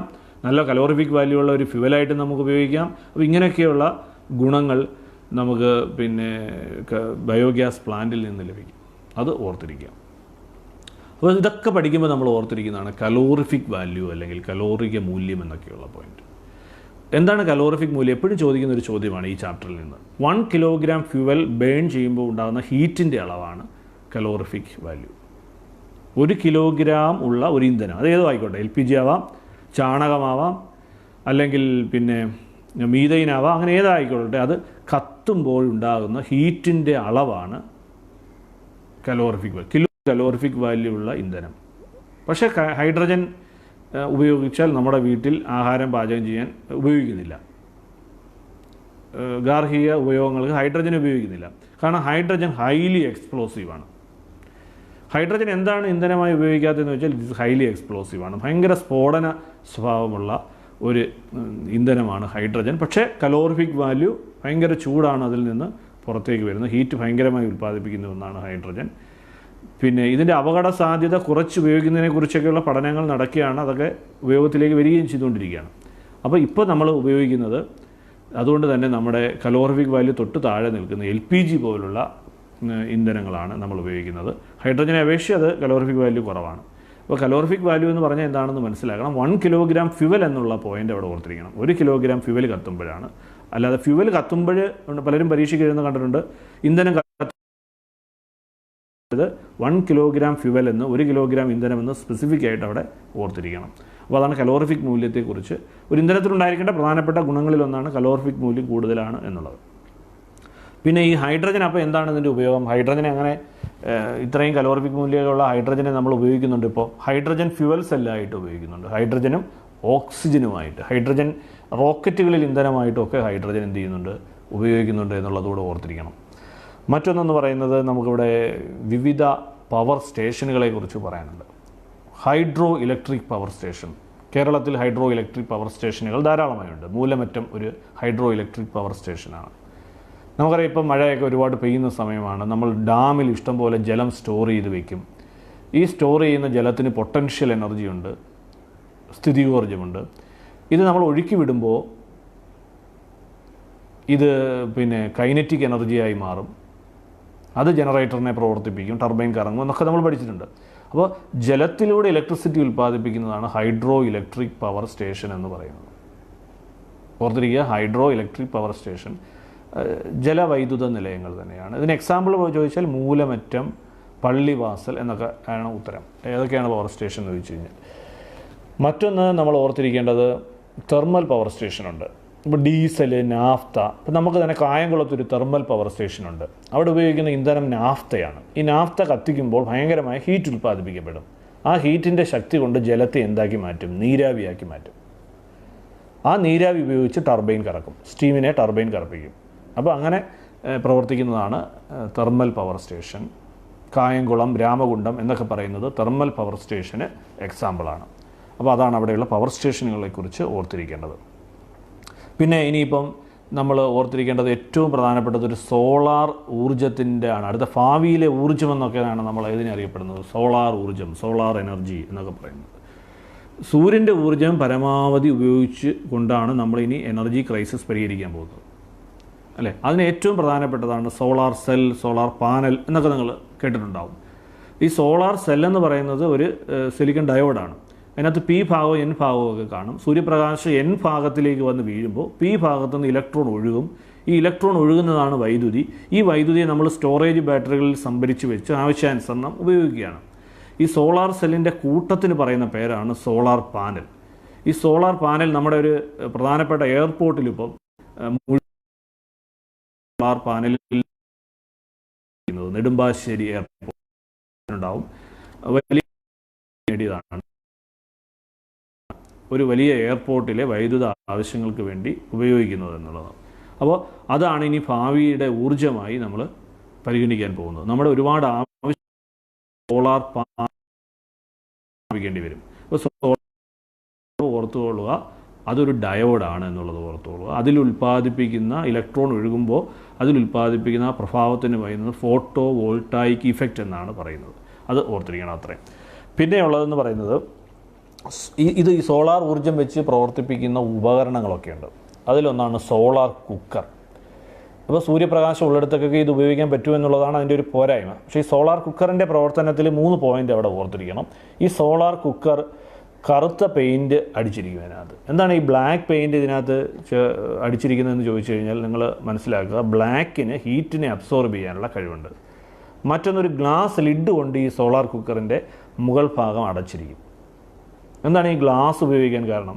ഈ സൂര്യപ്രകാശം ഗ്ലാസ്സിലൂടെ അകത്തേക്ക് ഇറങ്ങിയിട്ട് തിരിച്ചു പോകും. ഇൻഫ്രാറെഡൊക്കെയാണ് ഹീറ്റ് കൊടുക്കുന്നത്. അപ്പോൾ ഇൻഫ്രാറെഡ് തിരിച്ചു പോവില്ല, അതിനകത്ത് ട്രാപ്പ് ചെയ്ത് കിടക്കും ഈ ഗ്ലാസ് ഉപയോഗിക്കുമ്പോൾ. മറ്റൊന്നെന്ന് പറയുന്നത് ഇതിനകത്തൊരു റിഫ്ലക്ടറായിട്ട് കോൺകേവ് ദർപ്പണം ഉപയോഗിക്കും, കോൺകേവ് മിറർ. കോൺകേവ് മിററിൻ്റെ കഴിഞ്ഞ ക്ലാസ്സിൽ നമ്മൾ പറഞ്ഞു, കോൺകേവ് മിററിലൂടെ സൂര്യപ്രകാശം വന്ന് തട്ടുമ്പോൾ അതിനെ ഫോക്കസ് ചെയ്ത് ഒരിടത്തേക്ക് കേന്ദ്രീകരിക്കാൻ പറ്റും. അങ്ങനെ കേന്ദ്രീകരിക്കുന്ന ഭാഗത്ത് നല്ല ചൂട് അനുഭവപ്പെടും. അപ്പോൾ അവിടെയുള്ള ആഹാര സാധനങ്ങൾ, ജലമൊക്കെ തിളപ്പിക്കാനൊക്കെ നമുക്ക് കഴിയും. അപ്പോൾ അങ്ങനെ ഉപയോഗിക്കുന്നതാണ് സോളാർ കുക്കർ എന്ന് പറയുന്നത്. അപ്പോൾ സോളാർ കുക്കർ എന്ന് പറയുന്നത് ഒരുപാട് ഊർജ്ജം സംരക്ഷിക്കാൻ കഴിയുന്ന, സോളാർ എനർജി ഉപയോഗിച്ച് പ്രവർത്തിപ്പിക്കാൻ കഴിയുന്ന പ്രത്യേകതകളാണ് അതിനുള്ളത്. മറ്റൊന്നെന്ന് പറയുന്നത് മറ്റൊരു ഊർജ്ജ സ്രോതസ്സാണ് ഈ വേലിയേറ്റവും വേലിയിറക്കവും. നിങ്ങൾ പഠിച്ചിട്ടുണ്ടാവും, ഭൂമിയും ചന്ദ്രനും തമ്മിലുള്ള ആകർഷണമാണ് എന്തിന് കാരണമായി തീരുന്നത്? കടലിൽ നിന്നുള്ള തിരമാലകൾ ശക്തിയോടെ ഭൂമിയിലേക്ക് കയറി വരുന്നതാണ് വേലിയേറ്റവും വേലിയിറക്കവും എന്നൊക്കെ നമ്മൾ പറയുന്നത്. അവിടെ ഈ തിരമാലകളുടെ ശക്തി കൊണ്ട് ടർബൈൻ കറക്കി ജനറേറ്റർ പ്രവർത്തിപ്പിച്ച് ഇലക്ട്രിസിറ്റി ഉണ്ടാക്കുന്നതാണ്. പക്ഷെ അത് കേരളത്തിൽ ഈ വേലിയേറ്റവും വേലിയിറക്കമൊന്നും അത്ര ശക്തമല്ല. 1 മീറ്ററിൽ കൂടുതലൊന്നും വരുന്നില്ല തിരമാലകൾ. അതുകൊണ്ട് തന്നെ ആ ശക്തിയോടുകൂടി വരുന്നില്ല. അതുകൊണ്ട് തന്നെ അത് നമ്മൾ ഉപയോഗിക്കുന്നില്ല. എന്നാൽ ചില പ്രദേശങ്ങളിൽ ഇത് ശക്തിയോടുകൂടിയ വേലിയേറ്റമൊക്കെ ഉണ്ടാകാറുണ്ട്. അവിടെയൊക്കെ നമുക്ക് ടർബൈൻ ഉപയോഗിച്ചുകൊണ്ട് ഇലക്ട്രിസിറ്റി ഉൽപ്പാദിപ്പിക്കാൻ കഴിയുമെന്നുള്ളതാണ് ഓർത്തിരിക്കേണ്ടത്. മറ്റൊന്ന് പറയുന്നത് സമുദ്ര താപോർജ്ജം എന്ന് പറയുന്നത്. അപ്പോൾ സമുദ്രത്തിൽ ഇത്രയധികം താപോർജ്ജമുണ്ടോ എന്നൊക്കെയുള്ളൊരു സംശയം നമുക്കുണ്ടാവാം. ഈ സമുദ്രത്തിൻ്റെ മുകൾ ഭാഗം സർഫസിൽ നല്ല ടെമ്പറേച്ചർ ഉണ്ടാകും. സൂര്യൻ്റെ ചൂടേറ്റ് നല്ല ടെമ്പറേച്ചറിലേക്ക് വരും. എന്നാൽ താഴോട്ട് പോകുമ്പോൾ തണുപ്പായിരിക്കും, ടെമ്പറേച്ചർ വളരെ കുറവായിരിക്കും. അതുകൊണ്ട് തന്നെ അവിടെ നമ്മളൊരു പ്ലാന്റ് സ്ഥാപിക്കുകയും ആ പ്ലാന്റിലൂടെ അമോണിയയുടെ പ്രത്യേകത അറിയാലോ, അമോണിയ പെട്ടെന്ന് ഇവാപ്പറേറ്റ് ചെയ്യുന്ന ഒന്നാണ്. അപ്പോൾ അമോണിയ എന്ന് പറയുന്ന ദ്രാവകം പാസ് ചെയ്യും. അത് ഈ സമുദ്രത്തിൻ്റെ ഉപരിതലത്തിലേക്കുള്ള ചൂടിൻ്റെ ശക്തി കൊണ്ട് അത് ഇവാപ്പറേറ്റ് ചെയ്യുകയും അതിൻ്റെ ശക്തി കൊണ്ട് ടർബൈൻ കറക്കുകയും അങ്ങനെ ഇലക്ട്രിസിറ്റി ഉൽപ്പാദിപ്പിക്കുകയും ചെയ്യുന്ന വികസിപ്പിച്ചെടുത്തതാണ്. അതും ഇലക്ട്രിസിറ്റി ഉൽപ്പാദിപ്പിക്കാൻ വേണ്ടി ഉപയോഗിക്കുന്ന ഒന്നാണ്. മറ്റൊന്നെന്ന് പറയുന്നത് ജിയോ തെർമൽ എനർജിയാണ്. ജിയോ തെർമൽ എനർജി ഭൂമിക്കടിയിൽ നല്ല ടെമ്പറേച്ചർ ആയിരിക്കും. നമ്മുടെ ഭൂമിക്ക് മുകളിൽ മനുഷ്യന് കൂളായിട്ടിരിക്കാൻ പറ്റുന്ന പോലെയല്ല, ഭൂമിക്ക് അടിയിൽ ഭയങ്കരമായ ടെമ്പറേച്ചർ ആയിരിക്കും. ഈ ടെമ്പറേച്ചർ മാഗ്മയെക്കുറിച്ചൊക്കെ നിങ്ങൾ സോഷ്യൽ സയൻസ് ക്ലാസ് പഠിച്ചിട്ടുണ്ടാവും. ഈ ടെമ്പറേച്ചറിൽ അണ്ടർഗ്രൗണ്ട് വാട്ടർ സ്റ്റീമാവും, നീരാവിയായി നമ്മുടെ റോക്കിൻ്റെയൊക്കെ ഇടയിൽ, പാറകളുടെയൊക്കെ ഇടയിൽ ട്രാപ്പ് ചെയ്ത് കിടക്കും. ഒരു ഹൈ പ്രഷറിലായിരിക്കും കിടക്കുന്നത്. ഈ ഭാഗത്തിന് നമ്മളൊരു പേരിടും, ഹോട്ട് സ്പോട്ട് എന്നാണ് അതിനറിയപ്പെടുന്നത്. ഈ ഹോട്ട് സ്പോട്ട് എന്ന് പറയുന്നത് നമ്മൾ കണ്ടെത്തി ആ ഹോട്ട് സ്പോട്ടിലേക്ക് പൈപ്പ് ഇൻസേർട്ട് ചെയ്ത് കൊടുക്കും. അപ്പോൾ സ്വാഭാവികമായും ഈ സ്റ്റീം, ഹൈ പ്രഷറിൽ കിടക്കുന്ന സ്റ്റീം ശക്തിയോടുകൂടി പുറത്തേക്ക് വരും. അവിടെ നമ്മൾ ടർബൈൻ വെച്ച് ടർബൈനെ കറക്കി ഇലക്ട്രിസിറ്റി ഉൽപ്പാദിപ്പിക്കുന്നതാണ് ജിയോ തെർമൽ എനർജി എന്ന് പറയുന്നത്. ഇത് ന്യൂസിലൻഡിലൊക്കെ ഇത് ഒരുപാട് ഇലക്ട്രിസിറ്റി പ്രൊഡ്യൂസ് ചെയ്യാൻ വേണ്ടിയിട്ടൊക്കെ ഉപയോഗിക്കുന്നുണ്ട്. മധ്യപ്രദേശിലൊക്കെ ജിയോ തെർമൽ എനർജി ഉപയോഗിച്ച് നമ്മൾ ധാരാളം ഇലക്ട്രിസിറ്റി ഉൽപ്പാദിപ്പിക്കുന്നുണ്ട്. ഇതാണ് ഇലക്ട്രിസിറ്റി ഉൽപ്പാദിപ്പിക്കുന്ന മറ്റൊരു സോഴ്സായിട്ട് ഇവിടെ പറയുന്നത്, ജിയോ തെർമൽ എനർജി. മറ്റൊന്നെന്ന് പറയുന്നത് വളരെ പ്രധാനപ്പെട്ട മറ്റൊന്നാണ് ഊർജ്ജം, എനർജി ഫ്രം ദി ന്യൂക്ലിയസ്. അപ്പോൾ നമ്മൾ കെമിസ്ട്രിയിലൊക്കെ ആറ്റത്തെക്കുറിച്ചൊക്കെ പഠിക്കും. ആറ്റത്തെക്കുറിച്ച് ജോൺ ഡാൾട്ടൺ പറഞ്ഞിട്ടുണ്ട് ഇൻഡിവിസിബിൾ ആണെന്ന് പറഞ്ഞിട്ടുണ്ട്. ഇൻഡിവിസിബിൾ എന്ന് പറഞ്ഞാൽ ആറ്റത്തെ മുറിക്കാൻ കഴിയില്ല എന്നാണ് പറഞ്ഞത്. പക്ഷെ അത് തെറ്റായിരുന്നുവെന്ന് പിന്നീട് കണ്ടെത്തി. ആറ്റത്തെ പിന്നീട് വന്ന ശാസ്ത്രജ്ഞന്മാർ ഡിവൈഡ് ചെയ്തു. അപ്പോൾ ആറ്റത്തെ ഡിവൈഡ് ചെയ്യുന്നത് എങ്ങനെയാണ്? അപ്പോൾ ആറ്റത്തിൻ്റെ നടുക്ക് ന്യൂക്ലിയസ് ഉണ്ട്. ആ ന്യൂക്ലിയസിലേക്ക് ന്യൂട്രോണിനെ കൊണ്ടുവന്ന് കൊളൈഡ് ചെയ്യിപ്പിക്കും, ഇടിക്കുമ്പോൾ വലിയ ആറ്റങ്ങൾ മുറിഞ്ഞ് രണ്ട് ചെറിയ ആറ്റങ്ങളായി മാറും. അതിന് പറയുന്ന പേരാണ് ന്യൂക്ലിയർ ഫിഷൻ. അപ്പോൾ A heavy nucleus split into two lighter nucleus. വലിയ ആറ്റം മുറിഞ്ഞ് രണ്ട് ചെറിയ ആറ്റങ്ങളായി മാറുന്ന പ്രവർത്തനത്തിന് പറയുന്ന പേരാണ് ന്യൂക്ലിയർ ഫിഷൻ എന്നാണ് പറയുന്നത്. ഈ ഭയങ്കരമായ എനർജി അതിൻ്റെ ന്യൂക്ലിയസിൽ നിന്ന് വരും. അത് ആൽബർട്ട് ഐൻസ്റ്റീൻ്റെ E=mc² എന്ന ഇക്വേഷനെ അടിസ്ഥാനമാക്കി. അപ്പോൾ E എന്താണെന്ന് അറിയാൻ നിങ്ങൾക്ക് എനർജി, M എന്ന് പറയുന്നത് മാസ്, C എന്ന് പറയുന്നത് വെലോസിറ്റി ഓഫ് ലൈറ്റ്. അപ്പോൾ അതിൻ്റെയൊക്കെ അടിസ്ഥാനത്തിൽ വലിയ തോതിലുള്ള എനർജി പുറത്തേക്ക് വരുന്നുവെന്നാണ് ആ ഇക്വേഷൻ സൂചിപ്പിക്കുന്നത്.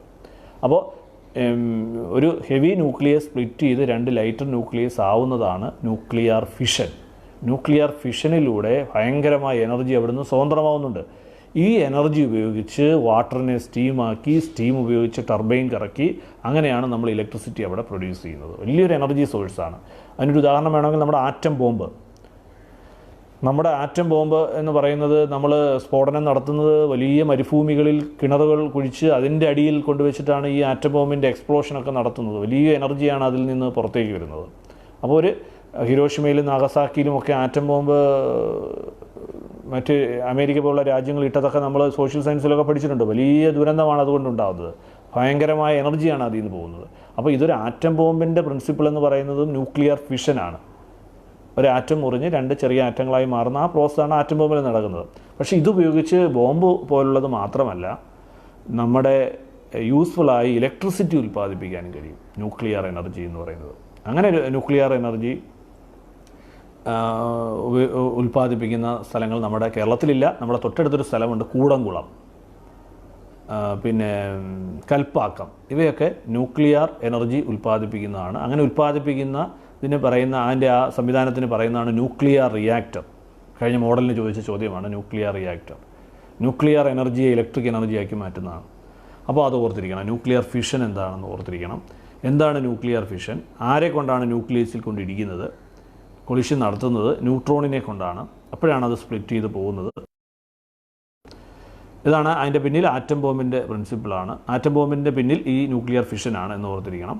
പിന്നെ ഏത് ഇക്വേഷൻ വെച്ചിട്ടാണ് ഇത്രയും എനർജി ഉണ്ടാകുമെന്ന് കാൽക്കുലേറ്റ് ഒക്കെ ചെയ്തത്. അത് ആൽബർട്ട് ഐൻസ്റ്റീൻ്റെ E=mc² എന്ന ഇക്വേഷൻ അനുസരിച്ചാണ്. ഇത്രയുമാണ് ന്യൂക്ലിയർ ഫിഷനെ കുറിച്ച് അറിഞ്ഞിരിക്കുന്നത്.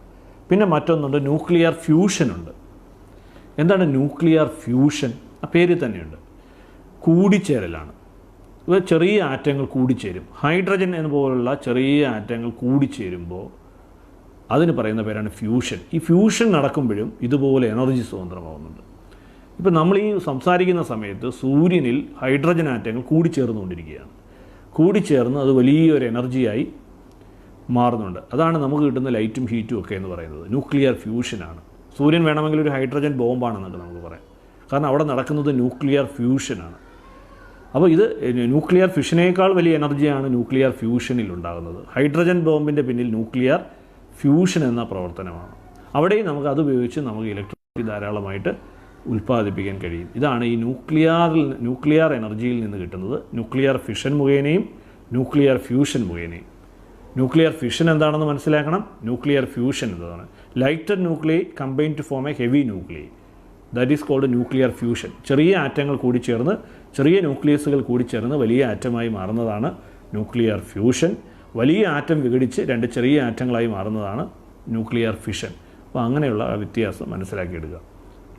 അതാണ് എനർജി ഫ്രം ദി ന്യൂക്ലിയസ് എന്ന് പറയുന്നത്. പിന്നെ നമ്മൾ എപ്പോഴും പറയുന്ന ഒന്നാണ് ഗ്രീൻ എനർജി, ബ്രൗൺ എനർജി. ഈ ഗ്രീൻ എനർജി എന്ന് പറഞ്ഞാൽ എന്താണ്? ആ പേരിൽ നിന്ന് തന്നെയുണ്ട്. നമ്മൾ ഗ്രീൻ കെമിസ്ട്രി എന്നൊക്കെ പഠിച്ചിട്ടുണ്ട്. ഗ്രീൻ എനർജി എന്ന് പറഞ്ഞാൽ പ്രകൃതിക്ക് ദോഷകരമല്ലാത്ത എനർജി.